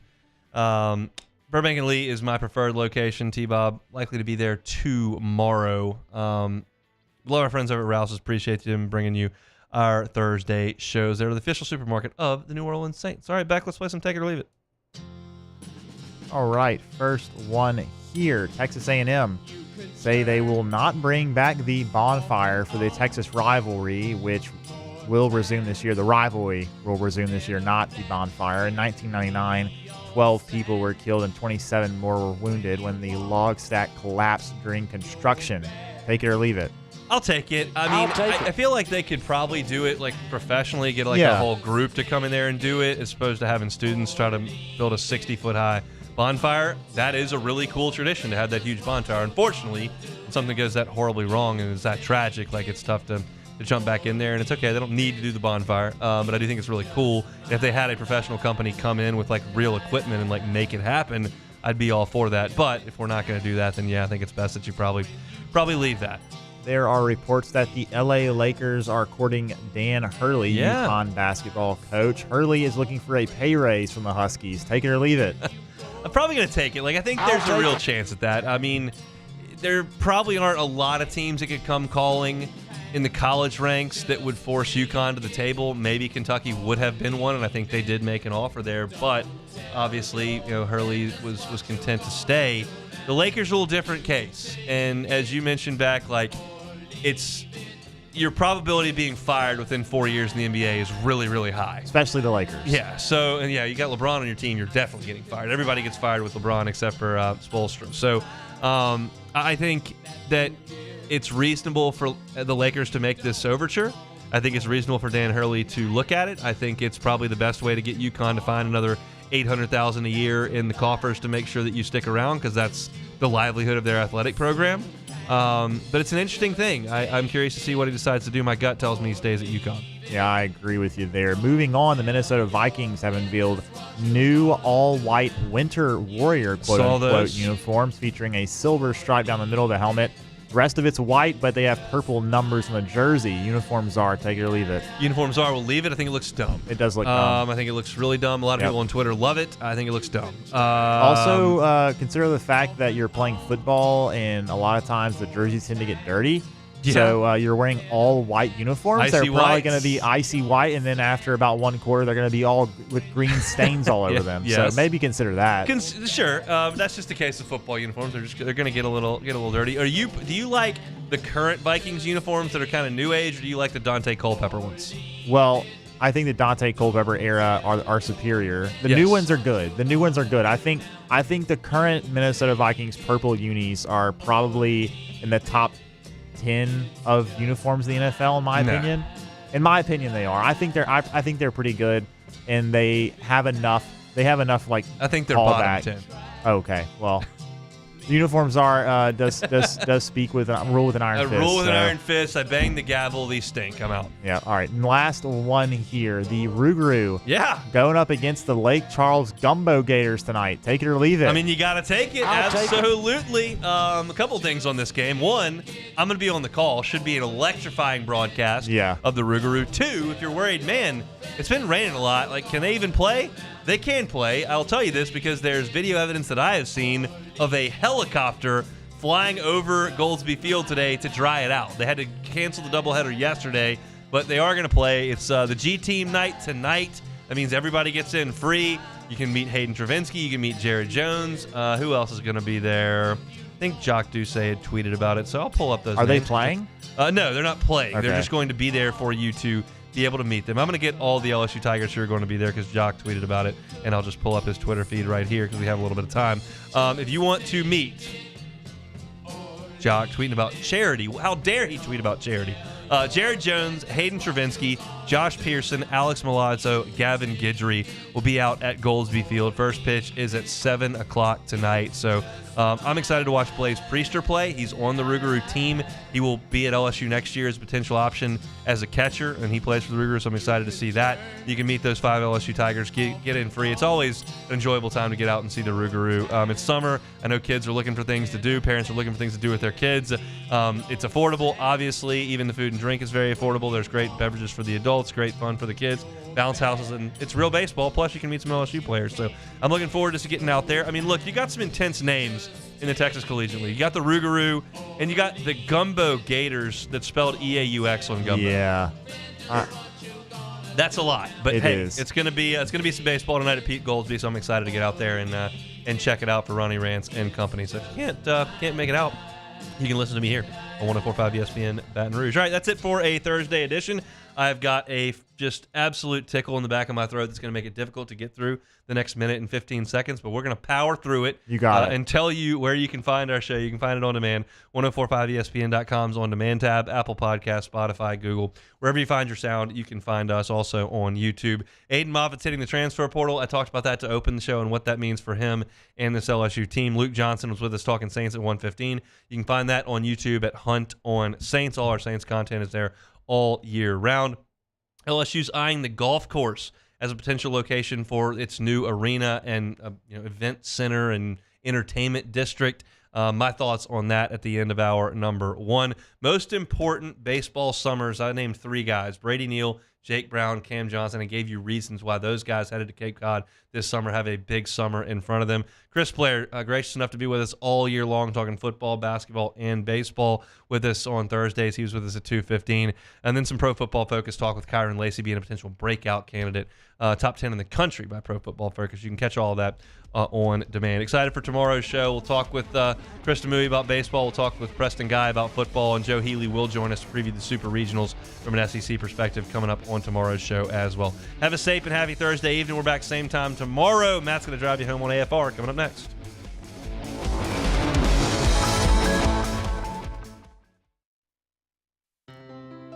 When it comes to ending cancer, we push forward, always working together for you. That's why our cancer experts at Ochsner have clinically integrated with MD Anderson Cancer Center. This means advanced cancer care, including access to life-saving clinical trials and integrating care